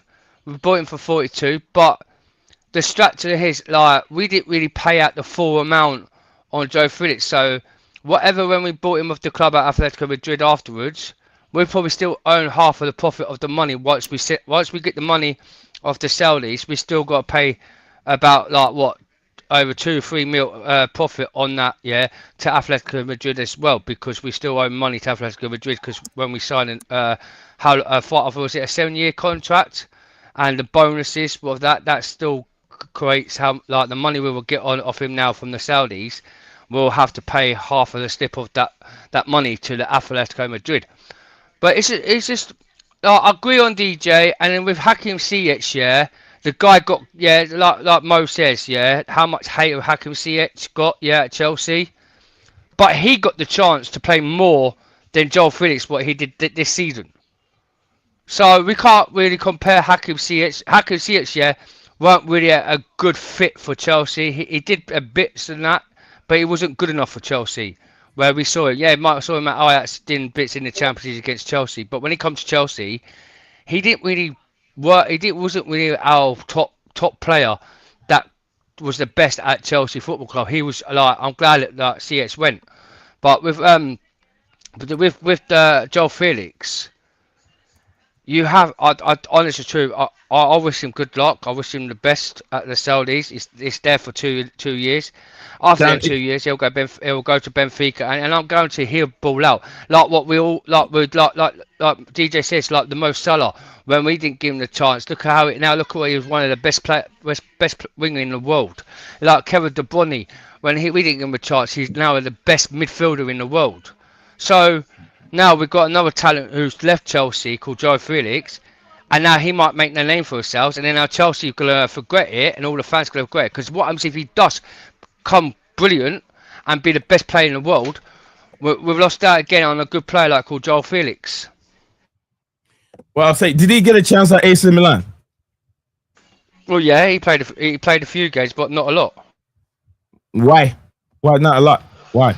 Because, like I said to you, Nee, because they had better players around in AC Milan. That's why he couldn't get no games in, because the manager at the time had better players. Did you read the report that came out from Italy? João Félix loan at AC Milan. Did you read the report? I did read the report, yeah. What was they saying about João Félix time at AC Milan? I can't remember. But it didn't really work out. No, basically what Nee's trying to get to is he had an attitude problem. But let me tell you this right now, Nee. Oh, he didn't have an attitude problem. Give over. Well, apparently, that's not what I was going to say, DJ. That's not what I was going to say. It's not about attitude. They said his game. Yeah, go on. Yeah. Go on. Go on, DJ. Yeah, what I was going to say is. Go on. Both of you like talking to each other. Let DJ land. Let DJ land. I'm not doing that. Go on. No, I'm not doing that. DJ, go for it. DJ, go for it. I'm just going to say, even Rafael Leao got accused of having an attitude problem there. Like I said to you before, the guy just needs a change of an environment. It happens. You need that. this is what I kept on saying about when people were saying, "Oh, I don't want Leao anywhere near Chelsea." I said to you guys, the guy's not a bad player. Yeah, he just probably needs a change of a change of scenery, a change of. He's been at Milan for how long now? He probably wants to go somewhere else and play somewhere else. Probably he's got bored of the football down. I don't know. Yeah, but the situation is he's not got an attitude. I mean, a lot of people. A lot. Are you there, DJ? I don't. You guys there? Yeah. Yeah, we can hear you, mate. All right, thank you very much. Thank you very much, DJ. From what I'm saying, we have JC also here. For what I was saying is, when players say keep these players, when fans or supporters or football fans says keep. Can you hear me, DJ? Why do people call me at the wrong time? It's all right. It's all right, DJ. What I was saying is, if fans of fans are saying keep a specific player away from the club, this is what it means. Hard work is one of the things. If they don't see the player putting in the shift when Chelsea don't have the ball, or when the team doesn't have the ball and they're walking around and doesn't care, that is when they'll say keep this player out of my football club, because this is what he does. They react on what they see on the pitch, and one of the reasons why I hear Chelsea fans who say keep Rafael Leao, because I was in love with Leao. But after a few games at AC Milan and what we're seeing, we realized that Rafael Leao doesn't have that work rate attitude. He doesn't have that work rate attitude on the pitch. And that's the main reason why Chelsea fans say keep Rafael Leao out of the football club. They say they did the same thing with Hakim Ziyech.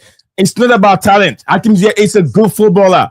But then it got to a point that they felt like he doesn't work hard off the ball. Oh boy! The same thing they said. João Félix. I totally disagree. Can I land? Don't interrupt. Can I? If you disagree, that's up to you.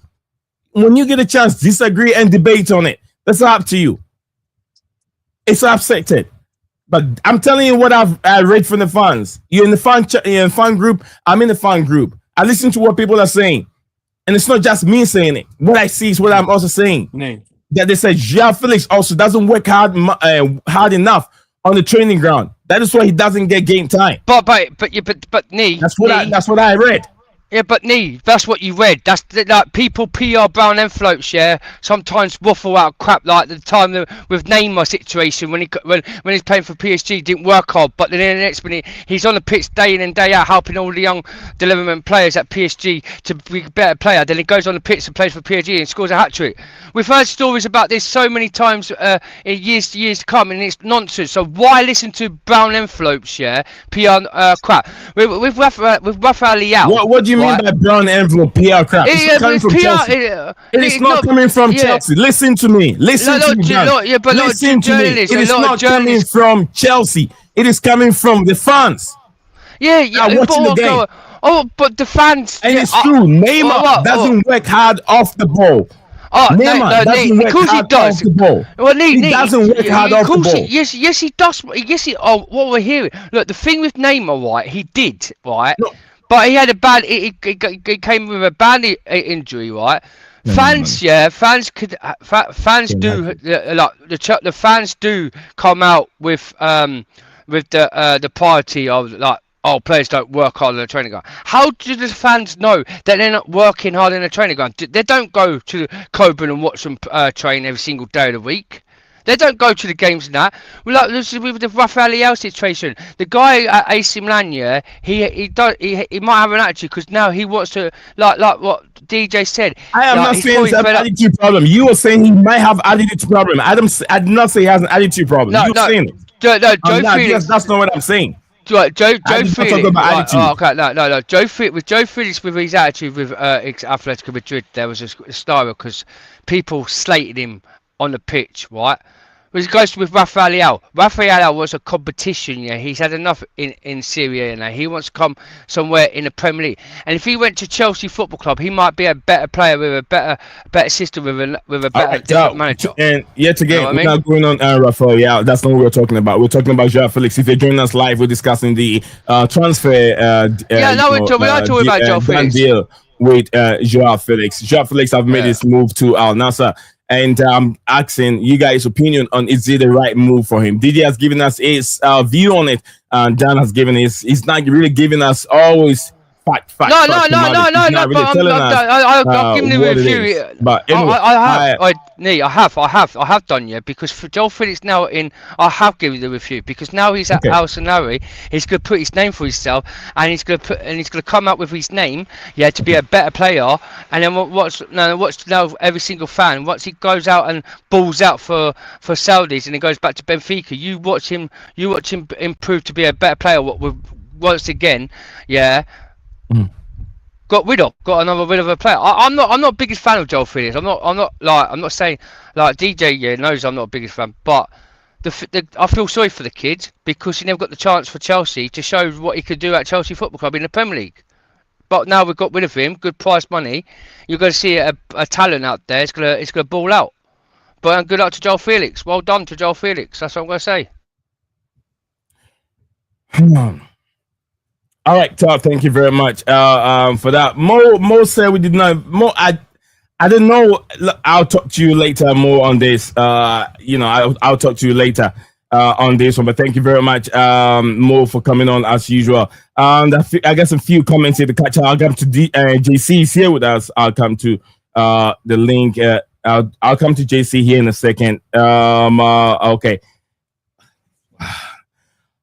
Okay, Deals, big up to you, Deals. Deals is discussing, he's sharing some view on Matt Law linking Chelsea. I don't think, I said this earlier on, I don't think Matt Law is the one linking Alejandro Garnacho to Chelsea. If the link's there, he's just reporting what he sees. If it is there, Matt Law will report it. If there's no link over there, because I know he also values his accreditation also. So he will not just put something that he believes is not right. How long has Garnacho been linked with Chelsea? For a period of time now. You get what I'm saying? So I don't think he's making things out. And Matt said, okay, we gonna have to defend Maraska here. I recall absolutely, that's for me. What's going on with our sponsors? I haven't heard anything yet, but I'm sure they will finalize a deal for that here soon before this league starts. Don't you guys feel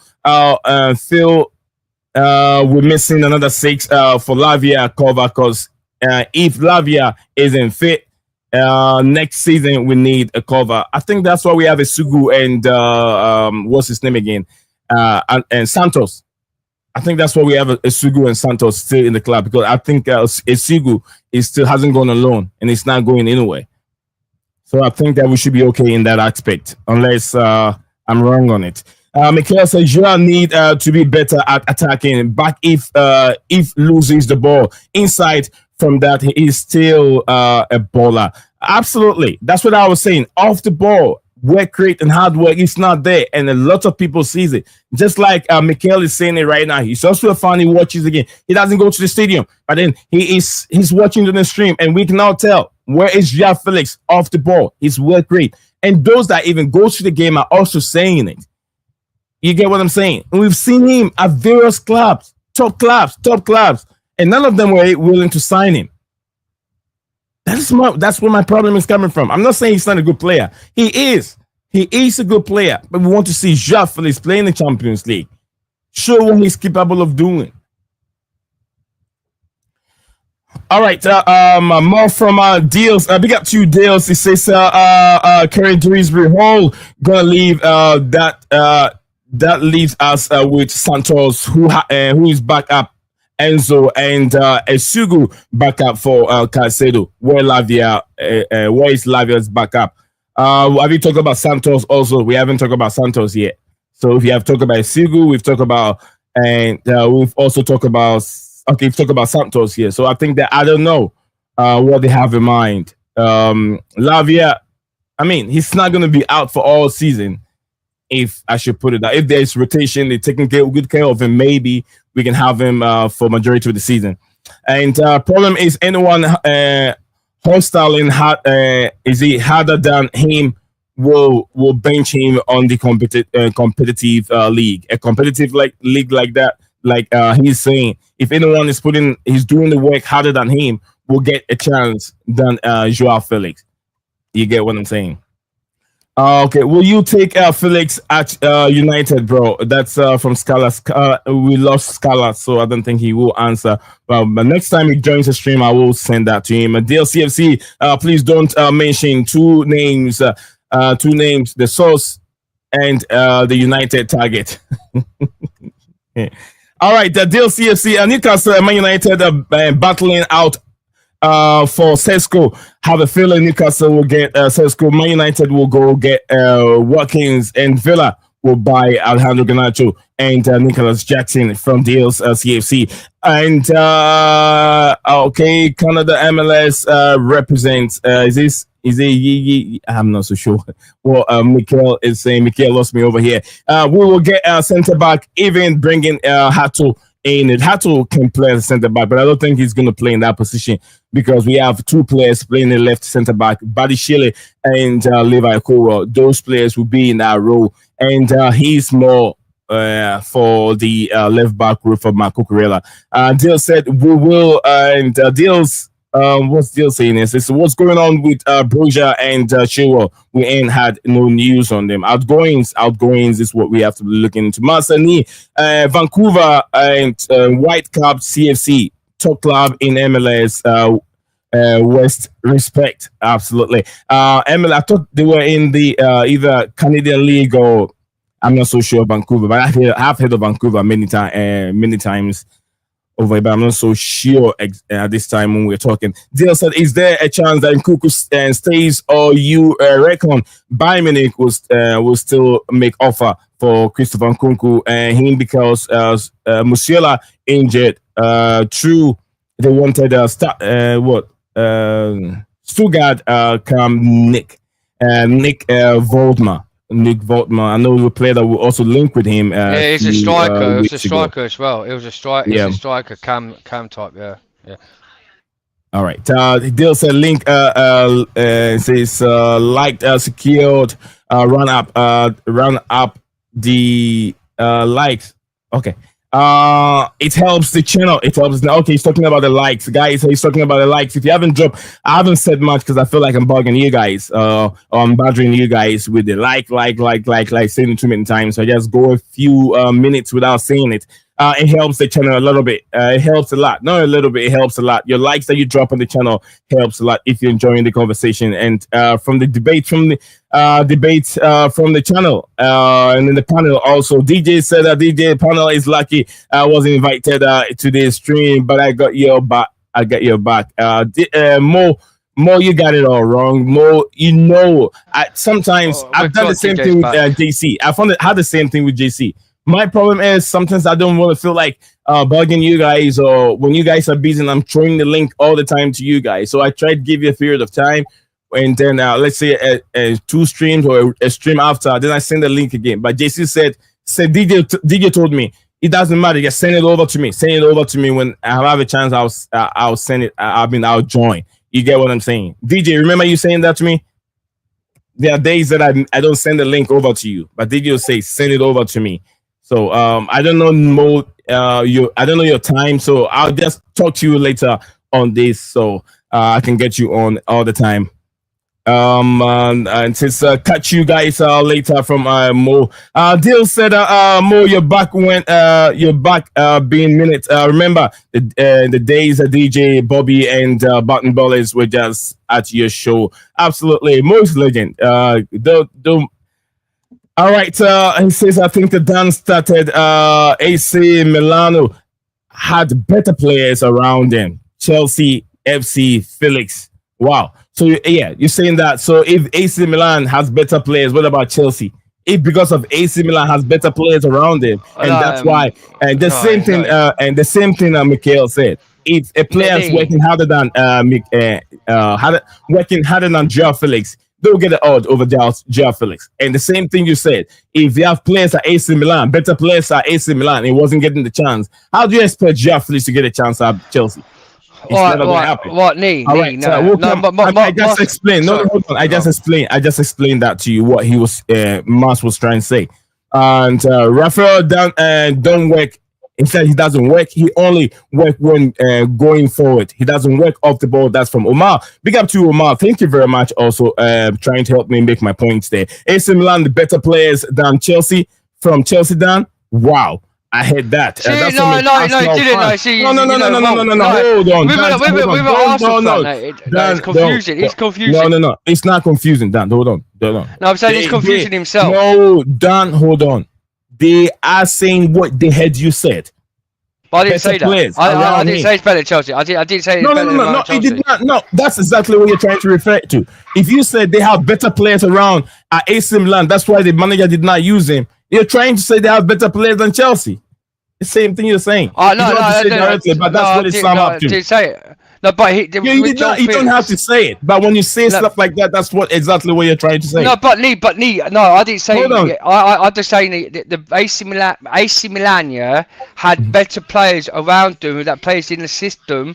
That's why he didn't hardly get any games. Are you saying that Enzo Maresca doesn't have better players in the system? That's why we did not need João Felix. Well, João Felix, right. Yeah.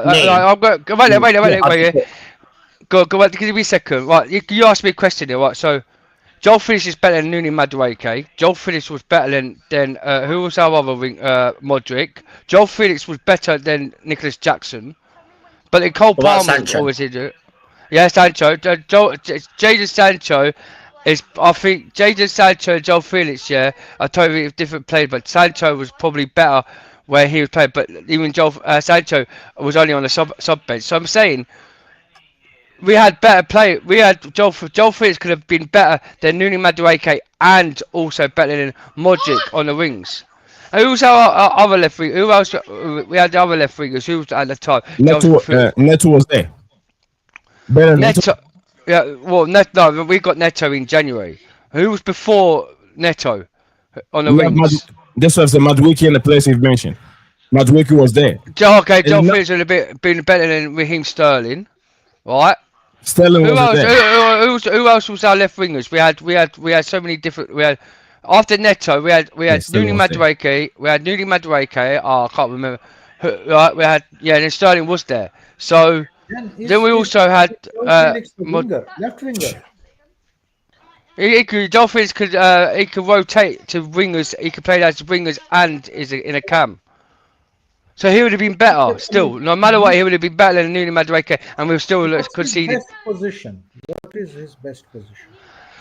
My honest opinion, like his best position is in the 10, but he can still play in wings. So is he better than Palmer? But the Cole Palmer who got injured, he can still came in and replace Cole Palmer and let Cole Palmer had away.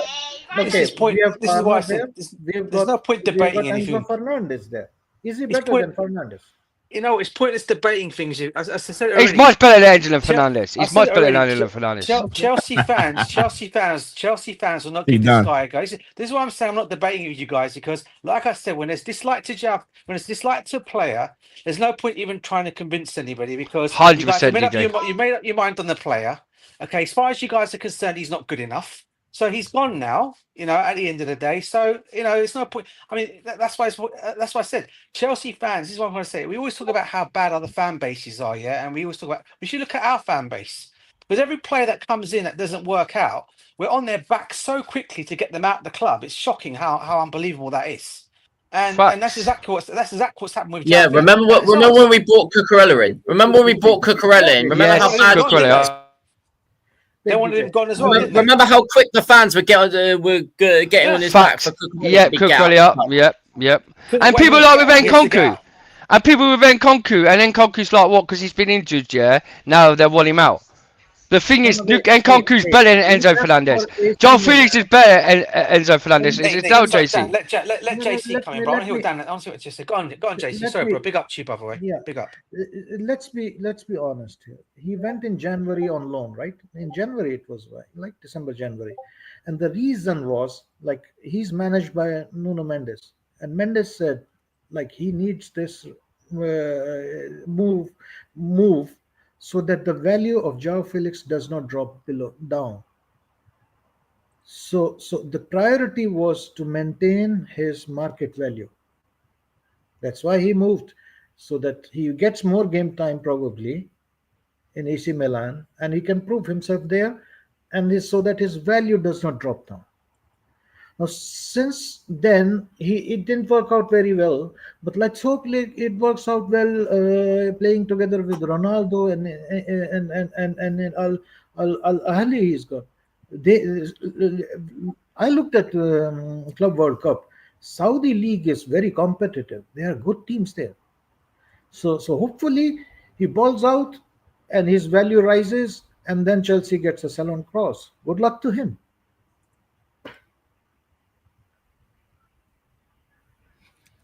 Thank you very much, JC. And Yusuf wants to jump in. Yusuf, what do you want to say on this? Yeah, I wanted to say, what's it called? Moss Sports World, or what he's saying in the comments about Dan saying that AC Milan are better players than Chelsea. I think what Dan was trying to say, that there were Dan, if you weren't trying to say this, correct me, but I think you were trying to say that AC Milan had better players probably than João Felix, probably suited to play in that system than that's what I'm saying. Felix. Yeah, that's what I'm saying. I don't listen to Arsenal. Dan, I don't understand that he's trying to back you. Let him finish the statement, then you jump in. As soon as he says something that is really in line with what you're trying to say, then you jump in. Let him land. So okay? I'm letting him land. I'll let him land. Let him land, then you jump in. Yeah, basically. See, I proved it there that, Dan, sometimes you say it in a way which people can't understand, and they think that it's something completely different. What I'm trying to say is the way I explained it now, that you've got to try and make it in a way where, like, either explain it how I said it, or just don't do it in the way you did, because it sounded a little bit like you were saying that AC Milan had better players than Chelsea. So in the way that I said I said so about the structure. But with the AC Milan, they've got a better structure. That's why João Felix didn't get the chance to play in the AC Milan. That's why it didn't go well for João Felix AC Milan. With Mosje, you don't like to hear what you're saying is proof what I was trying to explain myself with that. I didn't say he's better. He's got AC Milan's got better players than Chelsea. I didn't know. And what I'm saying is, because at the time when he went to AC Milan had a better structure and a better players around João Felix. That's why João Felix didn't get the time on the loan deal to play more games, because at the time they had better players in the structure, was working in at the time. You can't like if when you go out alone, you're not going to go straight away and replace players that's been proven on the pitch. Them just been better than João Felix. It hasn't had hardly any games for Chelsea since he's been with us, apart from the Conference League. So who are you going to drop out at AC? Come on then, Moss. Let me know who are you going to drop out of AC Milan's team for João Felix coming out on loan. I want to ask Moss. I want to ask you, because the thing is, Club World Cup. Where's your Club World Cup? Yeah, but the thing is with AC Milan, right? They had a better structure with a better team playing off the pitch. So name me one player who would replace João Felix on that pitch when he just suddenly just come out from alone, and he's not going to get his gaming time there. That's what I'm saying. I'm not saying that AC Milan's got better players than Chelsea, because at the time it was like, because João Felix didn't get the time to get the chance at Chelsea, because we had the structure at 4-11 on the pitch, where he can get at the time. He could have replaced Cole Palmer for a bit while Cole Palmer was injured, but we didn't get a chance there. So with AC Milan at the time in the league, they had a better structure, a better team, like playing together in a system. That's why João Felix didn't get the chance at AC Milan to play more games, more minutes. I'm not saying that, that's what I mean. Rafael Leao was a better player, so João Felix ain't going to replace Rafael Leao. Rubens Loftus-Cheek, and who's that guy who's in the number 10 role? They sold him this last summer. They sold him in January. Look, I can't remember the player. They sold him this summer. He was better. Talking about. You know what I'm talking about, DJ. Yeah, I know the one. I just can't get his name at the moment. I think there is a good player in him. I think he has been a little bit mismanaged by Nuno Mendes, somewhat similar to what happened to Xavi Siemens with Raiola. And once that agent passed away, somehow Siemens went back to PSV Eindhoven, then to Leipzig, and he resurrected or somehow like rebuilt his career. And if he is able to get rid of this Mendes and this star boy stamp which carries along with him and get down to business, he's a good player. But he has to get rid of all the extra luggage he's carrying. He's not been able to settle down for last like 4 years, 3 years. Like he went Atletico, then Barcelona, Chelsea, again Chelsea, AC Milan. Too many changes. Too many changes. You need time to settle down in a team. You need to work your way through. And he's either not had enough time. The reason can be other outside influence, or it can be he himself. Something he's lacking, or some environment is different. But he needs to settle down and rebuild his career, and he has time. He's still young, and the talent is there. But I think personally, I think he's a star boy, and he has to shed this baggage of stardom a little bit and get down to business. So, question I'm going to ask you, JC, is he's made a move to the Saudi Pro League, and with no disrespect to the Saudi Pro League, I have the facts are there. I don't want to get into that. Is Al Nassr the right place for him to relaunch his career? I would have chosen Benfica, but again, it's like Mendes taking him there. The value is being maintained. Even with Benfica, there were so many things being like 50% of his commercial value, all that complicating stuff. This is not football. Get down to football.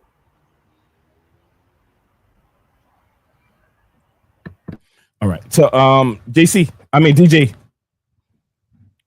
Yeah, what do you think of what JC just said? Because I'm not sure if I don't know. I mean, I don't have any hate for João Félix. It's not my family member. I don't know him anywhere. I'm just looking out for the player, because I feel like relaunching your career. If we talk about relaunching a career, I'll give you so many examples. Like your players like Didier Drogba wants to relaunch his career, or maybe he wants to retire from football. He wants to finish on the highest level at Chelsea. Went back to Chelsea again. Neymar wants to relaunch his career. It felt like maybe the pressure in Europe is too much. He went back to his boyhood club, Brazil. We talk about so many players relaunch their career. They go back to where they started from. João Félix, very still in that elite level, 25, 26. Where I prefer to, if you want to relaunch your career, the club that will make things easy for you in terms of manage your game time and make sure you're back to that level again. It's FC Porto. Do you think he would have gone to Al Nassr if Cristiano Ronaldo hasn't been there? Yes, he would have. And the reason why I'm saying it, I think you guys are forgetting who their manager is and who their manager used to manage. Jesus is their manager. No. Yes, he is. Is that Nuno? No, Nuno's in the Premier League. Sorry. No, the Portuguese manager is managing Al Nassr. That's the reason why he went there as well. He was the same manager who managed Benfica when João Félix was there. Yes, he was. He knows the player very well. That is another reason why he is going there, for that reason. It's one manager who done well for him when he was in Benfica before he moved to Atletico Madrid. Go and look back on it, if you don't believe me. Go and check. When Benfica sold João Félix, go and check who their manager was at the time. And that will tell you who I'm talking about. He's the same manager who's managing Al Nassr now. So it's a smart move, actually. Okay. So that isn't one that's another reason people don't want to. That's another reason why he's gone there. It's not so much on Cristiano Ronaldo. Okay, it's also the fact the manager that used to manage him when he was at Benfica. That's a good decision then there, and maybe he's able to rebuild there. Yeah, so if he goes and does well down there, I can see why he's actually gone down there, bro, for that reason. And and look, as I keep saying, it's nothing to do. People go, it's money, money, money. I'm gonna tell you this right now. If he was so money driven, he could have gone back to he could have gone if he wanted to, gone to another, gone to maybe Benfica. Benfica would have still given him still half the wage he was getting at Chelsea, if not even put him more, even probably paid more than Chelsea would have to bring him back because they're already to break the bank to bring him back. I can tell you that now, Benfica. I But thought he opted Benfica. not to go. Yeah, I thought Benfica had this Argentinian who retired, and there was a clear vacancy there. He could have fit in. I was thinking that You're talking about the Argentinian winger, bro, the one Yeah, who's gone yeah. now back to Argentina. Yeah. What's his name? What's his name? Who Oh, played my for days. United as well. He did play for United. What a PSG. player he was as well, mate. What a player. He played for Argentine. Real Madrid. Yeah, Argentina winger. Yeah. Oh, And God. he played for United. What season? Yeah, he played He in retired there. in Club World Cup for Benfica. Like his last game was against Chelsea. Oh, Di Maria. Di Maria. Yeah. Yeah, he's another one. I mean, look, he could have gone. Felix could have taken his place, I thought, like at Benfica. But like if he's going back to his childhood manager, that's a good thing as well. Probably. Yeah. I mean, it is, and as I said, you got Ronaldo obviously there now as well. So obviously he was one of the reasons why. Also, go on anyway. We'll move on, bro. Move on if you want to move on. Yeah, but I thought like okay, he certainly needs like more support in the sense like. No, DJ, I was just agreeing with you. I'm agreeing with you. I think Atletico going from Benfica to Atletico was not the ideal move for him because his game is like more accustomed and suited to a possession-based team, and Atletico was trying to build that kind of team, but he was the first one, and somehow it didn't work out because if from Benfica his first move was to a team which likes to play low blocks, and they were trying to change it. So I thought like he was not advised very well, and probably his manager or whoever is advising him. But eventually it was like too much of when you have such a talent coming and there is money involved, you like it or not, and it was like 100 million move or something like that. But in footballing sense, I was surprised. Like he should be playing for more like a team. Like I do not know, at that time he could have been at Barcelona or somebody like more possession based team. So, but anyway, like let's hope he does well. He rises.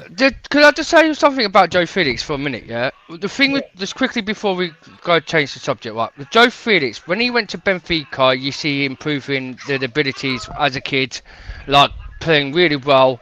Went to Atletico Madrid. He didn't do well at Atletico Madrid because at the time, right, they used to Simeone went so defensive and. He was getting frustrated because he liked to try to push up on the pitch, and Simeone was asking him to pull back.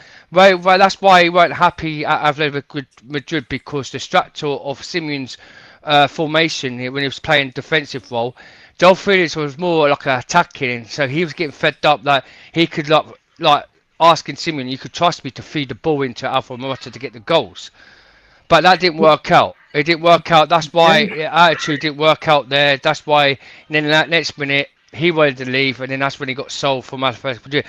When he went to Barcelona, just a second. That's what exactly I also want to say is like it's not rocket science. I mean, he should have known like the team which he's going to join, what kind of management, mismanagement. What will be my role in there, and whether I fit in that system or not. Like he needs to understand that a little bit as well. That's why I said like. Maybe he was given a bad advice, or maybe he spoke with Simeone, and Simeone told him some things like which didn't eventually happen. So it was a risky kind of a move. Would you consider money involved here again? Would you consider money because at that time it was around. No. It was around 150 million when he moved from Benfica to Atletico Madrid at that age. If I can remember, that's what I'm not sure if exactly that was the number that Atletico Madrid paid for. You're right, you're right. Let me come to you. Hold on, that they were in ties. They were in ties with that amount of money instead of doing the groundwork very well in terms of how the manager plays.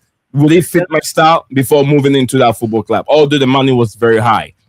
No. Here's a difference there. In this case of João Felix, it should have been a little bit different because he was so good at that age, so good. I mean, he should have managed it better. I will give you an example of Haaland. Haaland, everybody was going after Haaland, but Haaland went to Dortmund first for a few years because he didn't wanted to jump to the highest level straight away. He wanted to develop further. You look at Estevao, like there was enough money coming being thrown at Estevao, but he stayed in Brazil for another year to complete his development. So you have to sometimes manage it also. Like I think he was João Felix was unlucky. Like ended up in a team which does not suit his style of play. I think, and there have been too many changes, and he's hardly been able to settle down. Yeah, I don't see. I totally disagree that JC because with the thing with Simeone only right. He didn't like Simeone. He told Simeone he don't like it. Before Simeone that season, he was playing attacking football. Then Simeone went and changed the system when he got João Félix in, started playing defensive, and João Félix told Simeone, "I don't like the way your style playing in a season." Defensive. Why can't you do the attacking and trust me to push? Because he wanted to show him that he can do the role at Atletico Madrid, that push and score goals. So he wasn't happy, and then that attitude. Did he say that to Simeone? Yeah, he did. Yeah, he did. So yeah. Then that's wrong. Then with that's what I'm saying. Wait, hang on, look, JC. Then after that, yeah, Simeone and them had a massive falling out, right, over it. Correct. Over what he had fallen out. They're both falling out each other at the club, and he said, "Oh, he's got an attitude. He don't like it." But João Félix didn't have an attitude. He just wanted the manager did with it. No, you cannot tell the manager. How can you tell the manager that? That's his philosophy. That has worked for him. No, hang on. No, let me finish landing. Right, let me let land. Right, the thing was what, yeah. So with Simeone, he didn't trust João Félix like the way to plan with this style played. So any day, with my point of view, with Atletico, if why go get a player like that in a way that you didn't trust him to play? It's like when he went to Barcelona, right? He was so happy at Barcelona. He enjoyed the play role, what he was doing. He was scoring goals, had fun. The only thing why Barcelona, because he was only on loan, right? The only thing that Barcelona couldn't buy João Félix because at the time of that season, Barcelona were broke. They were struggling to sell players. They had to their own money to Frankie de Jong's wages because they still do today one, and they tried to get rid of Frankie de Jong. So Frankie de Jong said, "No, I'm staying at the football club." They didn't have the money to buy João Félix. So that's why that's why we went into the second place to go get him in that Chelsea Football Club because Barcelona didn't have the money. With João Félix, people say he didn't get time to clubs to show himself. He could have done if the managers gave him the chance, the abilities to play on the pitch like Enzo Maresca. Enzo Maresca didn't give him a chance. So now it's that. Dan, you're going back to the same thing again. JC jumping. No, I'm saying it. I'm saying you should get a you're chance. going back to the same thing. I'm not going back to the same thing. You've landed, and let me put some perspective in that. You blaming manager, you blame Simeone, you will blame Hansi Flick, you will blame the AC Milan. I'm not blaming Hansi Flick. Maresca. I mean, the buck stops somewhere. Huh? You don't tell your manager how he should play to accommodate best, to take out best of him. You can discuss with the manager, and if it doesn't work, and many times it does not work, you are just unlucky. Hand in a transfer request and move to a different team where you think you can play better, and find a better team for yourself, and that's it. That's what he has been doing. Again, JC, can I just step in quickly? What Dan was trying to say is exactly, again, I get what Dan was trying to say. He did not tell the manager what he wanted to do. He's not that kind of a player. Simeone told João Félix what to do. I didn't say João Basically- Felix told the manager yet. No. Dan, you're always doing that. You just said that Felix told Simeone that he needs to change the style of football to accommodate him. No. You just said that. No, I think said I know what Dan was trying to say, no. Again, No. Dan, you always do this. You always No, do you this. hear it. João Felix came. Like what I'm trying to say is João Felix, yeah. Where the style? Dan, you've already let DJ modified for him. Then we come back to the same argument. No. Listen, if a player says to the manager, "This is how I want to play," and that does not fit with the style of the manager, where manager wants team to play, the team comes first. And let me just say right now, you're spot on, JC. And I can tell you this right now, he did not say that. I think what Dan was trying to say is the other thing. And my understanding, what Dan was trying to say is I can tell you this right now. He did not tell Diego Simeone what he wants to do and how he wants to play. That is utter. That is nonsense, right? I can tell you that right now. Yeah, I think the only thing that happened is they had a bit of all he said was apparently is I think Diego Simeone thought he was suited in this position, and I think all he basically said is, okay, I can play that position for you, but just to let you know, Gaffer, it's not my best position. But however, I'm willing to play that position for the team. Yeah, which is what he done. Yeah, so he's not that kind of player to go.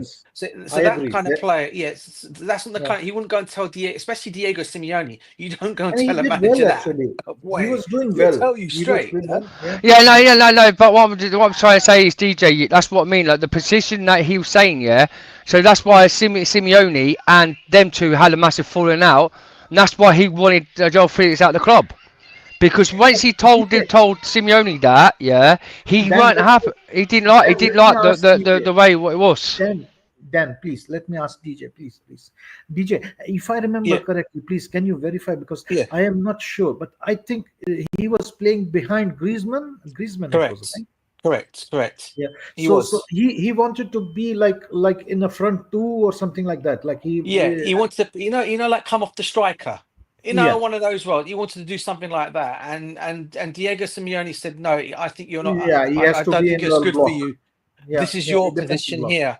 And he just basically said, "Okay, Gaffer, I'm willing to do that, but just to let you know, okay, because I remember it coming out in Spanish. It was all put in Spanish out there. He just basically turned around and said to him, "Look, Gaffer, I can do the position for you, but it's just not my position. But I'm willing to play that position for the team." Because at that time he was loved by Atletico Madrid fans. He only just got his move down there, and he was loving life in Madrid at the time. He was playing well, but within the framework what he was given. But then, and Diego Simeone is also like a crackhead a little bit. Exactly. I was going to say that's why you don't argue. That's why you don't argue with him.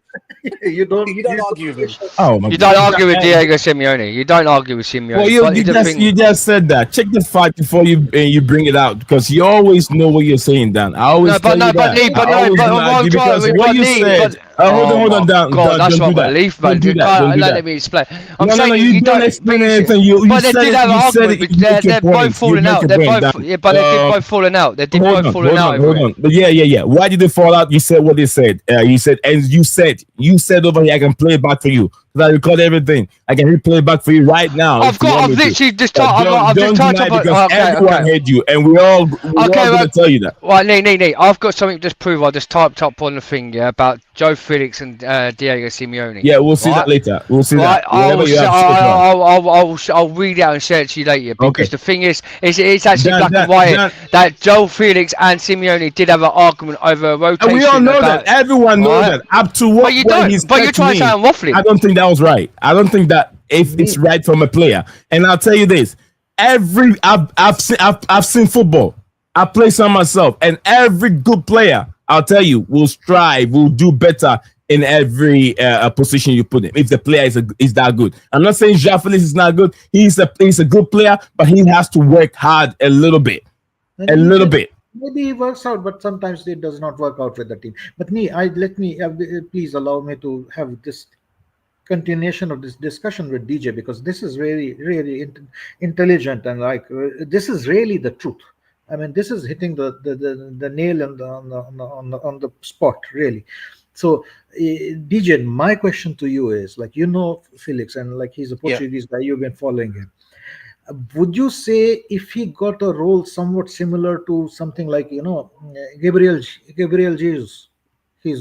Gabriel In Jesus in Manchester City, yeah, like he yeah. used to be a striker, but not exactly a striker like a Haaland striker, but that kind of a role, if he gets in any team which is possession based team, he would do good. He will do that, and he would be better than Gabriel Jesus in that role, I suppose, because he's technically more gifted than Gabriel Jesus, I think, and he's Basically, more. bro, when he first started out at Benfica, he was playing as an attacking midfielder. All right, that is Yeah, what he came in, and it was known as. He was the next big thing coming out of Portuguese football. But he was also a player that could also do.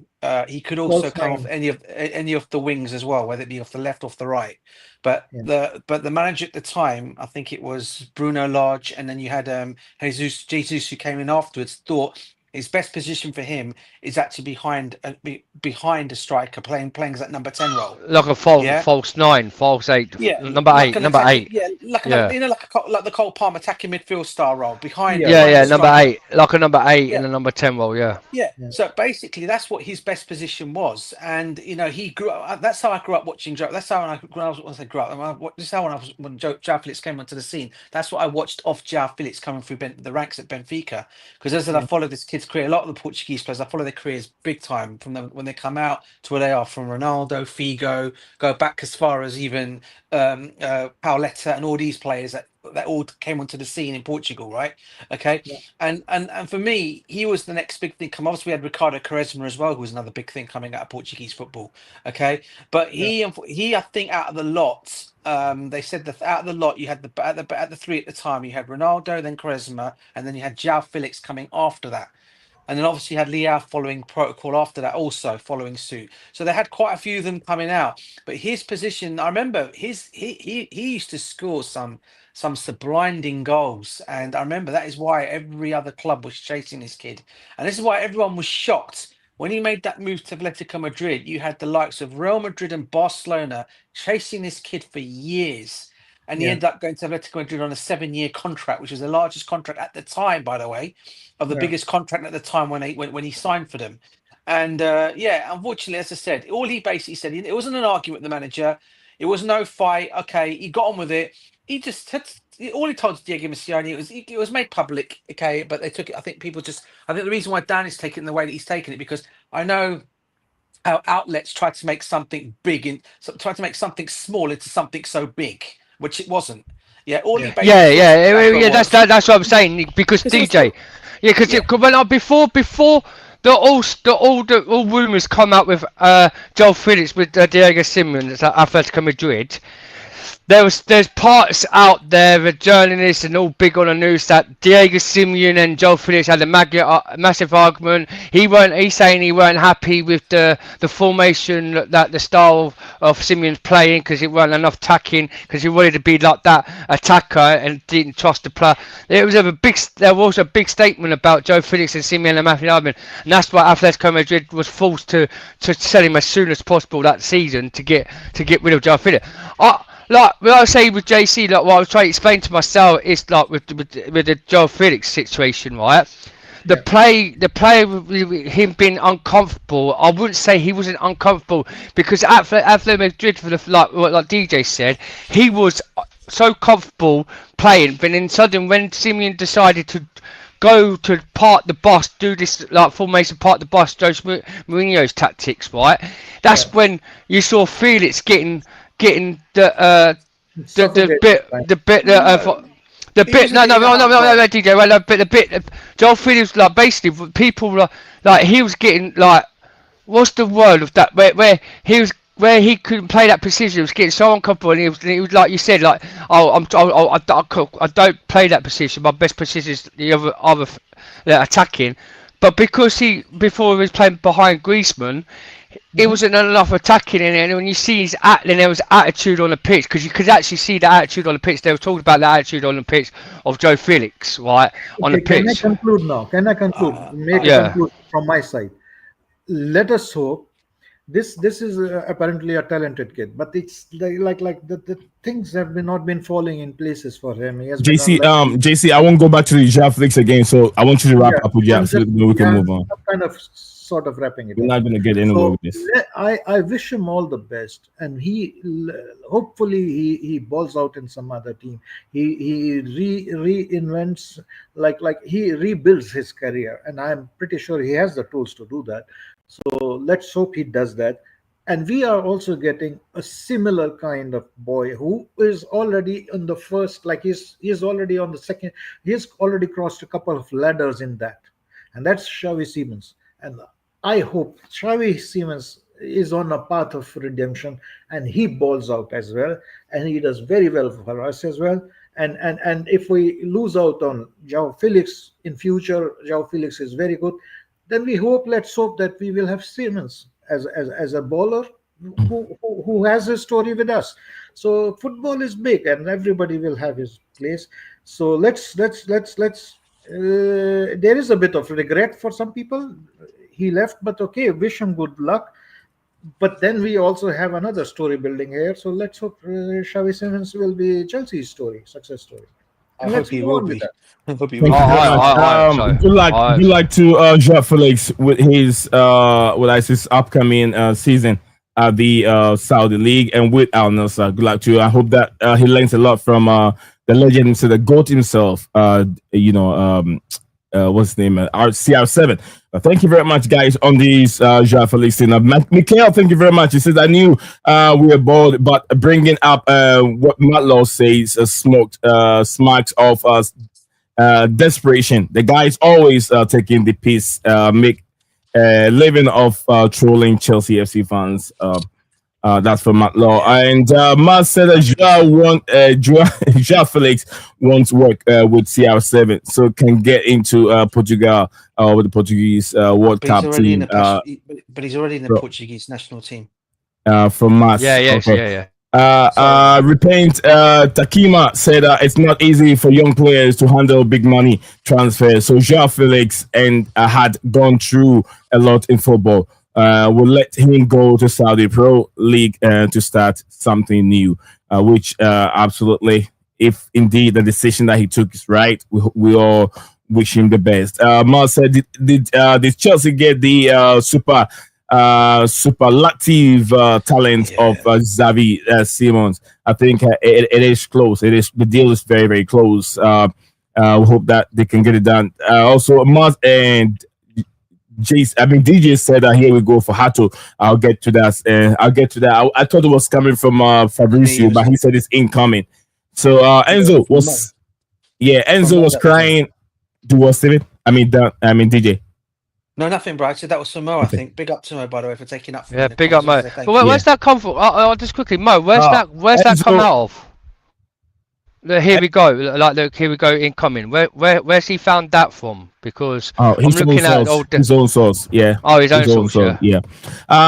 Repent. Takimo said Enzo was crying after winning the Club World Cup. I'm sure that's what it means. Mas said Casedo. I thought. Mas said good effort, and he hit the time button, guys. So don't forget, if you're still joining us in the live feed, let's hope we can get a 30 likes. Yeah, 25. We can do better. Let's see if we can get to the 30 likes before we end the stream today. And AC Milan, not even in Europe from Mass World. Exactly, me. That's what Dan is it inferred? Inferred. I hit. Most. Yeah. Okay, I'm not going back on it. I'm not going back on it. That's it. What he thinks. Let him think that. Yeah, that's when I said you said. That's what I was saying, like I heard you say. And so that's what he was trying to refer out. But I get it. Referred. Okay, refer that. Okay. Now I get the word. So once again, Dan is I think is it inferred that that similar player better than Chelsea's, by saying João better than Chelsea players, but not at the bad AC Milan team. All right, that's from Mars. Did they not lose on penalties? Did they not lose on penalties, though? Did they not AC Milan beat them on? We're not going on that, Dan. That's not necessary. Dan. I don't rate João Félix like you. It's referring to Dan. So never would I say that Palmer, Madueke, Enzo Fernandez all better than Felix for me. And is it Beto? I think Beto is 100% goalkeeper. Beto. But yeah. Yeah. All right. Thank you, Mas. Thank you, Mas, for your comment. Is it Rejandas? I think this name somewhere. Yeah, Rejandas went from AC Milan to Liverpool now, isn't it? Like Manchester City, bro. Manchester Man City. City, that's it. Man City. Yeah, Man I City. saw that. Yeah. Yeah. That's That's what I'm saying, Neve. When I was told about who would João Félix replace in AC Milan's squad at the time, you can't just drop a player out and just put João Félix in there to be a better player where they had a better structure anyway and they was winning games when they had Regenders. You ain't going to drop Regender. They're not going to drop Regenders or any players that to put João Félix in straight away in it. That's what I'm saying. But anyway, I've said my point anyway. Thanks, Dan. Mo said that here we go, incoming for Hato. I hope that is out right now. I'll be very happy, Mo. All right, Mo, I got this message. I'm not going to read it loud. I got a message. Thank you very much, Mo. Since big up Nizam and everyone joining, I hope you're all well. Thank you very much. I want to love you forever. I hope work is going on well with you. We'll see you in the next stream. If you're busy, stick with us and don't forget to like and subscribe to the channel if you haven't. And hello, I want to love you from JC. Says nice to see you here. Hope you are doing well. We are enjoying summer. Absolutely. And we have a Mo said Ben Jacob last tweet. Have a look. Okay. From Ben Jacob. Let me get this one off my screen from now. So yeah, I'll put that on. I have to do one thing and get the other one on. So yeah, can you push it so it will be up here on the screen, not the phone, on your one you're sharing? You have to put the layout a bit different. No, hold on. All right, hold on. Let me do this. The StreamYard layout of how the other people are. Give me a second. Let me see if I can do this. Oh, so it's gonna be a here we go lesson in an hour, Nee. A lesson in an hour is gonna be a here we go. All right. So is it from Ben Jacob? Let me see. Yeah, Ben Jacob. Ben Jacob. Yeah, Ben Jacob. It's kind. Yeah, I'm on Twitter now. It's from Ben Jacob as well. Yeah. Half an hour. I think about an hour or two. We'll hear. Here we go. I think again, what I think just quickly, yeah, with this Hato and Xabi Simmons, rightly, I think they might do a double perfect here we go together, and have two Coburn with the training ground, like showing the pictures and that, doing all the. Don't you think so, Yusuf? I think they're doing something special. Nah, Xavi Simmons will take a bit longer. I think Xavi Simmons will get the here we go probably near the end of this week. I think there's still a long way to go with that deal, if I'm being honest. I also think there's going to be a here we go on Donnarumma as well. By the way, don't know why it's got. Really? Yeah, same here. That one out there. Yeah, I got feeling. Yeah, Donnarumma as well. I heard something earlier. Yeah, for Chelsea earlier. I heard something. Someone's sources have come out with Donnarumma deal. I think you probably read the same thing. Because now they're signing a new goalkeeper, and he's going to be number one, and basically Donnarumma hasn't accepted a new contract with PSG. PSG have tried to renew his contract, didn't they, DJ? So he's rejected the new contract, and I think Xabi Simmons and Donnarumma, I think it'll be a here we go very soon. I mean, listen, I might be wrong. I'm just going by on just my what do you call it? It's not because I don't want Sanchez there, because before I know JC's gonna probably come at me on this. Not at all. Basically, I said not Sanchez to be sold. I just think it's an opportunity. Donnarumma is going to be an opportunity signing, and I just think that I've just got this feeling that they're going to do something on it, because I think this talk with him and Maresca during the Club World Cups, even though people were saying what they want to say, I think there's something more to that conversation than people are making it out to be. I'll be real with you, and everyone thinks he was peed off, but I think Maresca must have whispered something in his ear, and let's see what happens. I might be wrong, and Chelsea fans, don't come if it doesn't happen. I'm not saying don't say DJ, you said this. I'm not saying it's in the case at all. I'm just basically saying there could be a possibility that he could be the one that Neto was last season. The one Yes. that went under the radar. Pedro under the Oh, radar. Yeah. Maybe I might be wrong. Yeah, I but mean, let's see what happens. I'm not saying it's yeah. happening. Do you guys know? Do you guys know Top Skill Sports on Twitter? Yes. Well, or X? Oh yeah, let's- X, yeah. Do you know what they've just said? Well, the Donnarumma They deal. have just said. They have just said. Top Skill Sport UK have just said Chelsea will enter into talks with Donnarumma in the coming days, as he's already given the green light to Chelsea. No personal terms agreed between parties, but Donna priority remains to Chelsea. He's very well. And convinced that's about good the project. sources as well, Enzo Lee. Maresca- They're good. Yeah, they're good sources as Maresca's well. I don't know about them. I'm not. I'll be real with you guys. I'm not sure. They do get things wrong, but they are not bad. But they can get things wrong. No, as well. DJ, no, they don't. No, DJ, But they are no, good. last year. I'm not saying they're wrong. Bad. No, last they talked about Cole Palmer coming to Chelsea. When we were looking for Cole Palmer, and they got the Cole Palmer right. That what Yusuf said about that sources. They do sometimes. They've literally like what 80-20%. They're 80% get right, and then the 20% they get wrong. But this Donnarumma. Like DJ, you said, well, when we saw him, them two, and you saw him Right, laughing no. at Enzo Maresca. You saw him laughing at Enzo Maresca after the Club World Cup. So, and you don't know what they've been saying in the background. I don't. You want don't? Donnarumma. No, I don't. Why? Why? What? Donnarumma and Robert Sanchez. What's the difference? So you want Ganacho, yeah? You want Ganacho at the club, but you don't. Yeah, I want Ganacho. It's an outfield player. I'm talking about a goalkeeper. I'm talking about a goalkeeper. Let's be serious here. Who's better, Donnarumma is a Sanchez or goalkeeper. Donnarumma? Ganacho is a player. Who's better, Donnarumma or Sanchez? Nee, who's better, Sanchez or Donnarumma? Donnarumma is an upgrade on Sanchez. Why are you going for Donnarumma? Donnarumma's an upgrade to Sanchez. It's not an upgrade on Sanchez. Can I answer Yeah, that? he is. It's If not. you're looking at Sanchez of Club World Cup, Sanchez is better because he's got How? a head start on our team. Well, let him How? explain. Let him Donnarumma won a explain. treble. Donnarumma won a treble. Sanchez didn't. He just won what? Club World Cup. Listen, how to That say doesn't justify a good performance of a goalkeeper. Winning a treble doesn't justify it. Of course it does. He's a treble winner. No. Let's not. I don't want to go into Now debate listen, on this one. But You asked how, so I'm trying to explain. So now you listen. He's a Euros winner as well, Donnarumma. Yeah. So let me explain now, and then first of all, Sanchez has been playing with Maresca for 1 year. Donnarumma comes, he will need time to adjust to Maresca's style, and it's down to Maresca. If Maresca says Donnarumma, I want to go for him, fine. Like you support the manager, and he's the best judge because he's building the team. He sees it.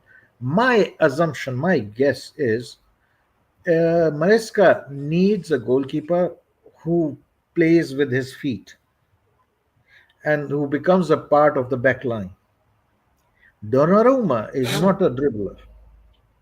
Neither is Jackson.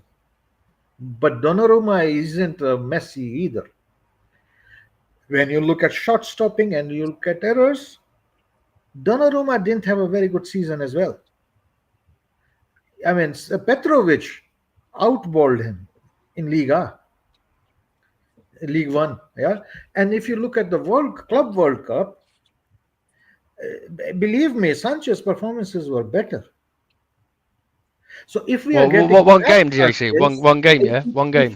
If we are getting the same Sanchez which we saw, say, last 10 games of the Premier League, at the final of the Conference League, Or the competition itself, the whole competition of and the conference Club league. World Cup, which amounts to something like 20 games, and 20 games is a substantial sample size. If that Sanchez we are getting, I'm fine with Sanchez.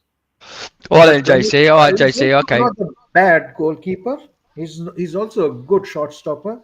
And Donnarumma, according to his standards, had a less good season. Okay. Maybe it has got to do something with his contract negotiations, and he wants more money and things like that. Hold on. I'll put Wait there, DJ. So at the moment, At the So Sanchez has been with us for 3 years. JC, How- Sanchez has been with us for 3 years then, yeah? He's been with us for 3 seasons, right? I'll let Maresca DJ come has with the been for stats, 1 year. right? So, How's try it that? to- Well, can I just start? Wait there. We're not talking about the midfielder. We're talking about the goalkeeper here, yeah? Right. Sanchez has been with us for 3 seasons, conceded the most goal proofing record for the last 3 seasons, yeah. Before And you bring the he next was top one, five. please. No, Before you start bringing the next one, hang before on. you bring Donnarumma, Sanchez, and I am Donnarumma. How's it that listening to my Donnarumma's got a argument. team of the year? Let me finish, What? Dan. I'll let you Why finish, do and you then we're coming jump after. in? You cannot. Why can't you even like have patience to listen to others a little bit and then come? I will give you a chance. I will let you speak. I will Okay, no, try sorry, to- bro, but I just But let the me thing finish, is, Dan. go. I'll Let let you me finish. finish. Have your control over your emotions. Sometimes you do not like what you hear, but I'm trying to. Yeah, just but we're say- not talking about the players. We're talking about a goalkeeper, though, JC. We're on about Yes, I Sanchez. Yeah. See, the the goalkeeper. same thing you were doing to me. When I'm talking about goalkeeper, you bring Alejandro Garnacho, and you came back the same thing. We're not talking about player, we're talking about goalkeeper. Yes, exactly. Same thing you were doing to me. Yeah, no, but I'm saying to you, Lee, I said to you about Garnacho because you said you don't want Donnarumma, but you Can were we have worth a out Garnacho. It's conversation a totally. instead of having a fight, then? But no, but what I'm trying to say, JC, I'm saying like I'm with just asking. Nee said he don't want Donnarumma, right? Nee said he doesn't want Donnarumma, but he wants to bring Garnacho in. That's I that's am what I not want to say. 100% sure. Like it will be a good move. Now, if you say Mike Mannion or Donnarumma, I would say Mike. Well, I'll agree on that one, JC. I'll agree that all day long with But Mike if you Mannion. say I'll agree Donnarumma on and that. Sanchez, I don't know. I will say let Maresca. Maresca knows better, probably. I think my comment and subscribe. listen, I'm not using emotions here as well. I said I'm not even saying get rid of Sanchez. I'm not even saying this at all. So this is where my thing is. I think my only question will be back on this is at this moment in time we're all rating Sanchez at this moment in time, right? Which is fair enough. I think the big question is does Sanchez get into Liverpool's team? No. Does he get into Manchester City's team? No. Yes.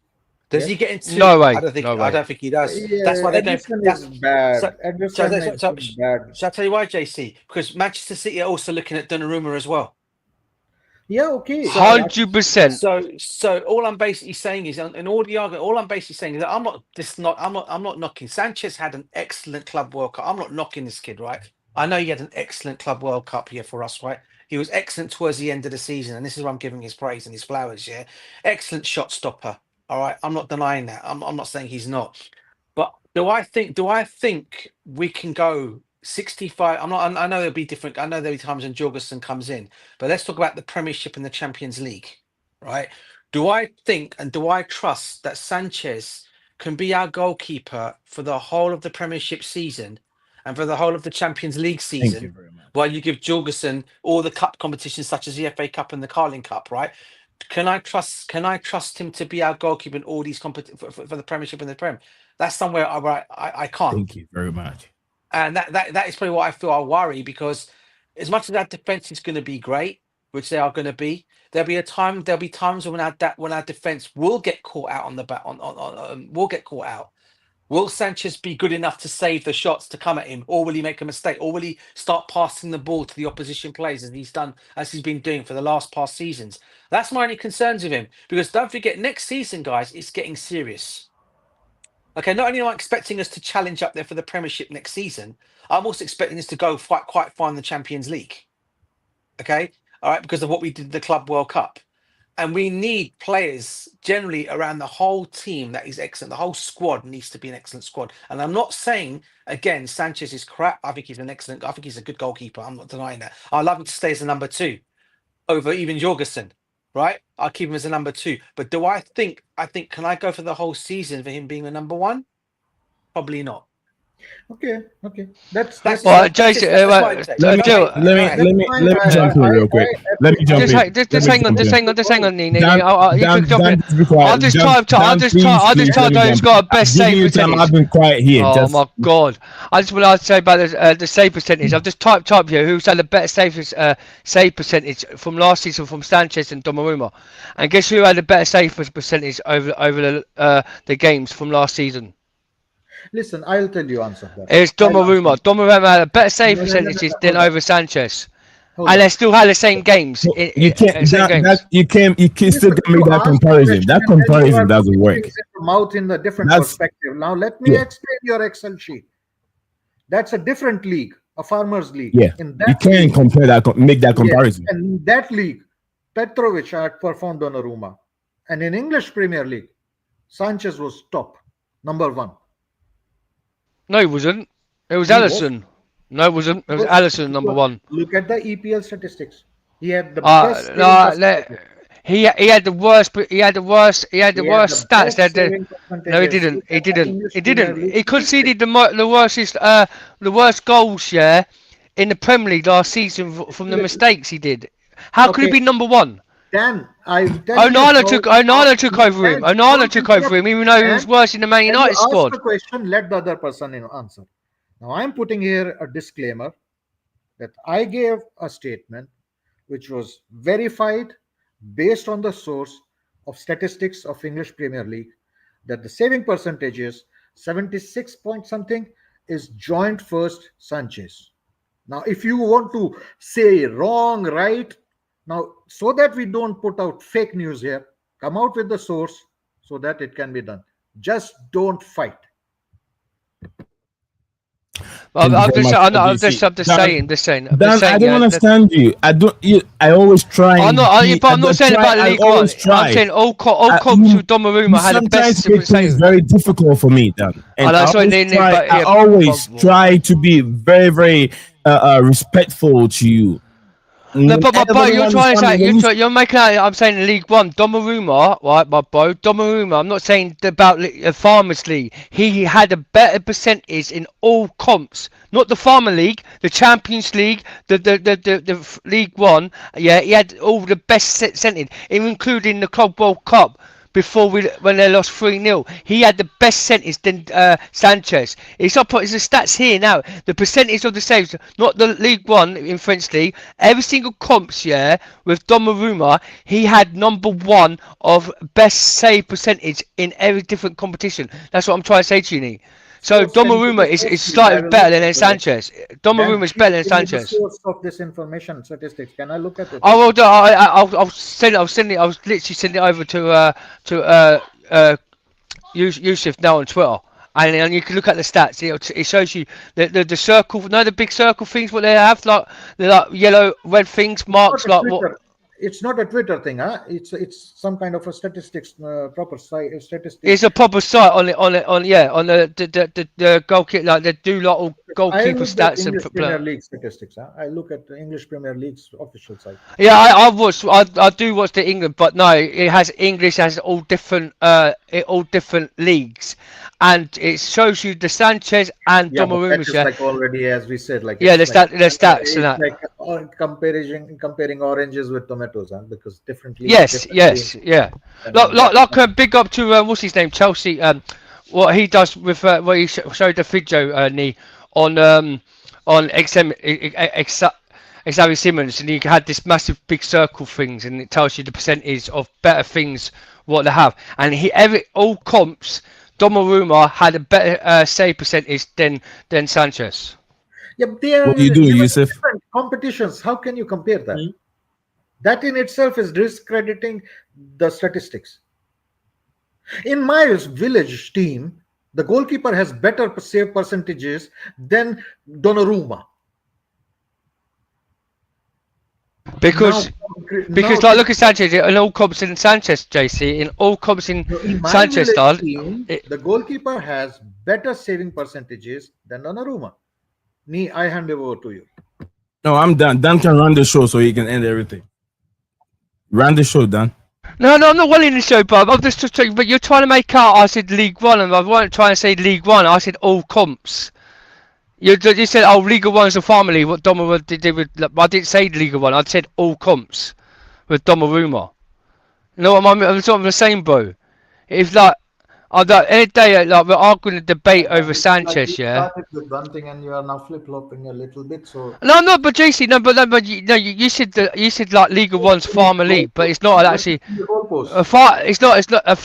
It's Liga 1 France league. It's not a bit of... It's not actually a farmer league, is it? Okay, the topic was I think understood from it was like Donnarumma would be a good like is it happening or not? I think there are some French journalists who's considered Fabrizio Romano, like who's really on spot on. Like Fabrice has said like Chelsea. There are like 4 or 5 teams, but Chelsea is not one of them. We're not talking to Donnarumma. Yeah, so JC, wouldn't you not think an Italian manager, Enzo Maresca, is Italian, make better profit off Donnarumma because they're both Italian, and also he won like you said, he won the Euros with Italy. So don't you think he'd make a better because you're saying about Sanchez Donnarumma don't save his feet. I've seen Donnarumma done some incredible stuff with his feet against run past one players and kicked it out and put it to the right player. No, I don't think so. Okay. Yeah, that's your opinion.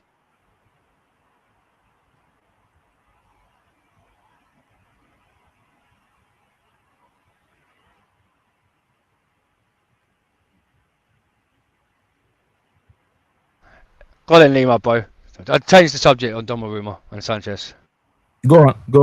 Want to hear more Donnarumma? Go ahead. No, Donnarumma, no, because people have their opinions. I think Donnarumma is better than Sanchez, I think he's better than Sanchez, and I like DJ said, I can't trust Sanchez in the Premier League. I cannot trust this guy. I want him out. Yeah, fair enough.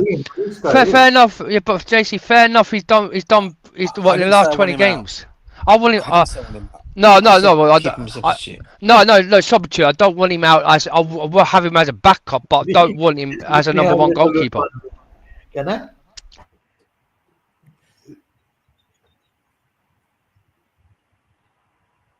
Go on, JC, bro.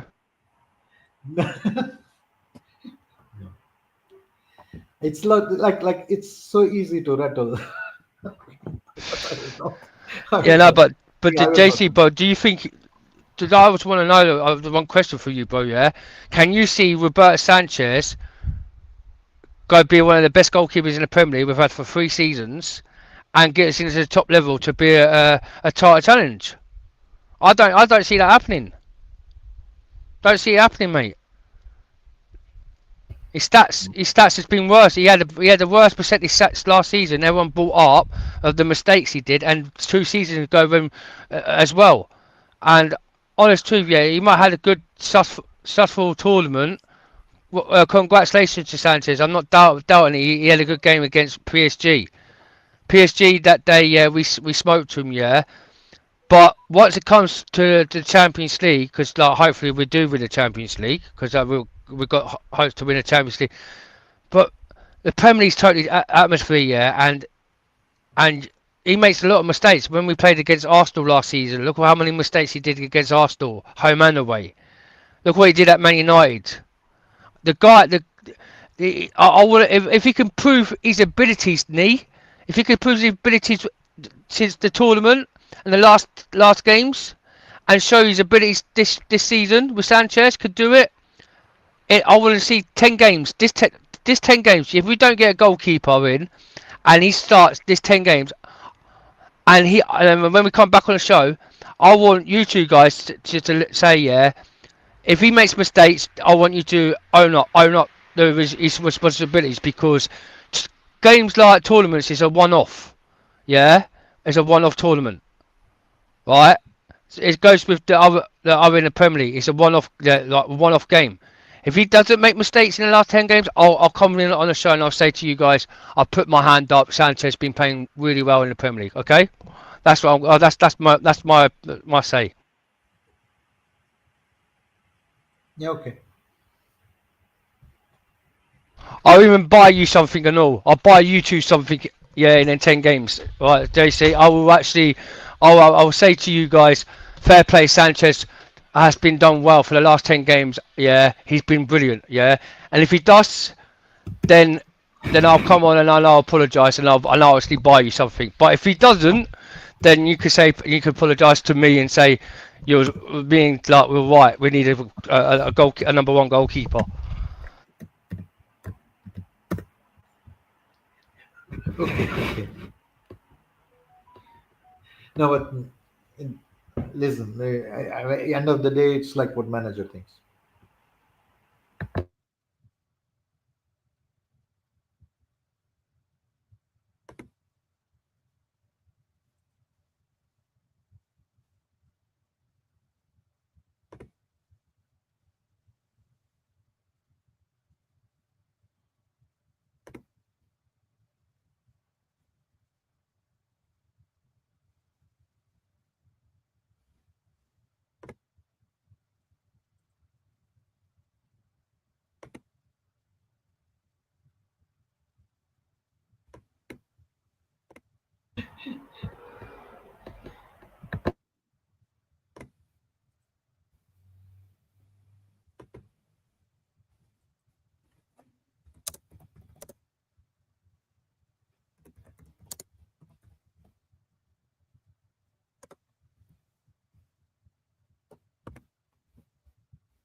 You alright, Nee?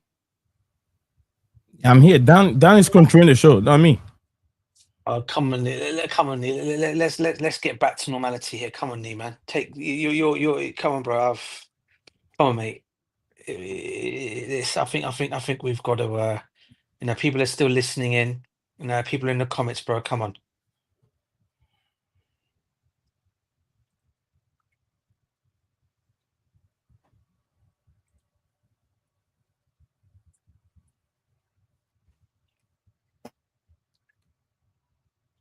You're right, Nee. I've lost the steam, Dan. DJ, I've lost the steam. Steam is gone. Oh, man. But what were you gonna? What else were we gonna cover on here? Was it the Hato deal, right? And what else were we gonna cover?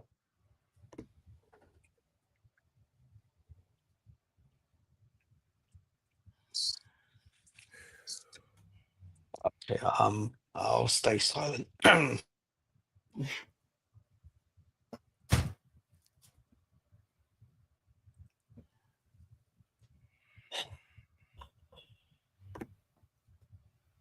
We'll see when the here we go for Jorrel Hato comes.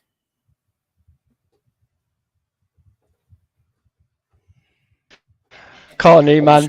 Talk, man. This is your show, bro. I'm not wanting the show, brother. Come on, man. I'm just like I'll get frustrated when I talk about Sanchez. I just don't want this goalkeeper being number one, bro. This is your show. Everyone smash the like button and subscribe to the channel.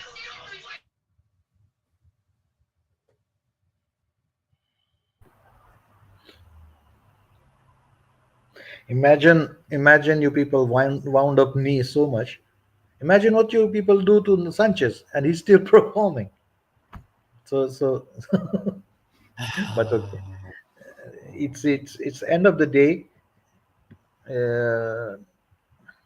We'll see how it goes. All right, DJ, thank you very much for coming on. Dan, thank you very much for coming on. JC, appreciate your time also. Yusuf, thank you very much. Hopefully we hear we go from Hato. Appreciate everyone for coming on. And listeners, apologize for the little setback and I don't know how the stream end, but then thank you. I appreciate it, guys. We'll see you again some other time. Same time tomorrow. Knees out. Take care, guys. Up the Chelsea. You are a winner. Stand tall, be proud. In the face of doubt, you shout it loud. Feel the strength, let it in. With every step, you're gonna win.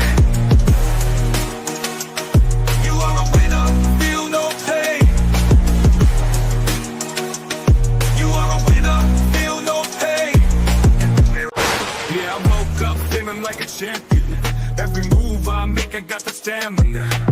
Eyes on the prize, never lose sight. Grinding every day, pushing through the night. Got the fire in my soul, never back down. In the ring of life, I'm the one with the crown. Sweat and tears, yeah, I paid the cost. Every battle fought, I'm never lost. Hit the ball, feel no winner. Stand tall, be proud. In the face of doubt, you shout it loud.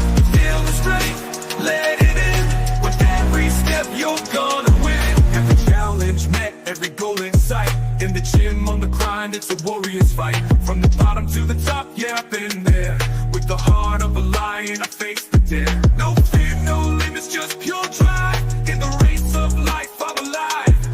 With every push, with every strain, I'm a winner, feel the gain.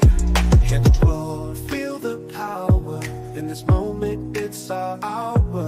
Rise above, break the chain. You're a winner, feel no pain. You are a winner, stand tall, be proud. In the face of doubt, you shout it loud. Feel the strength, let it in. With every step, you're gonna win.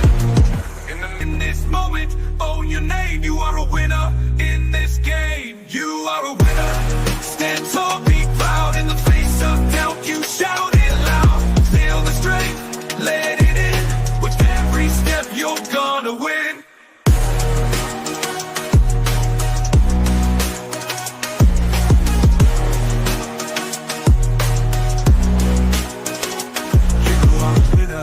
Stand tall, in the gym, on the grind, it's a warrior's fight.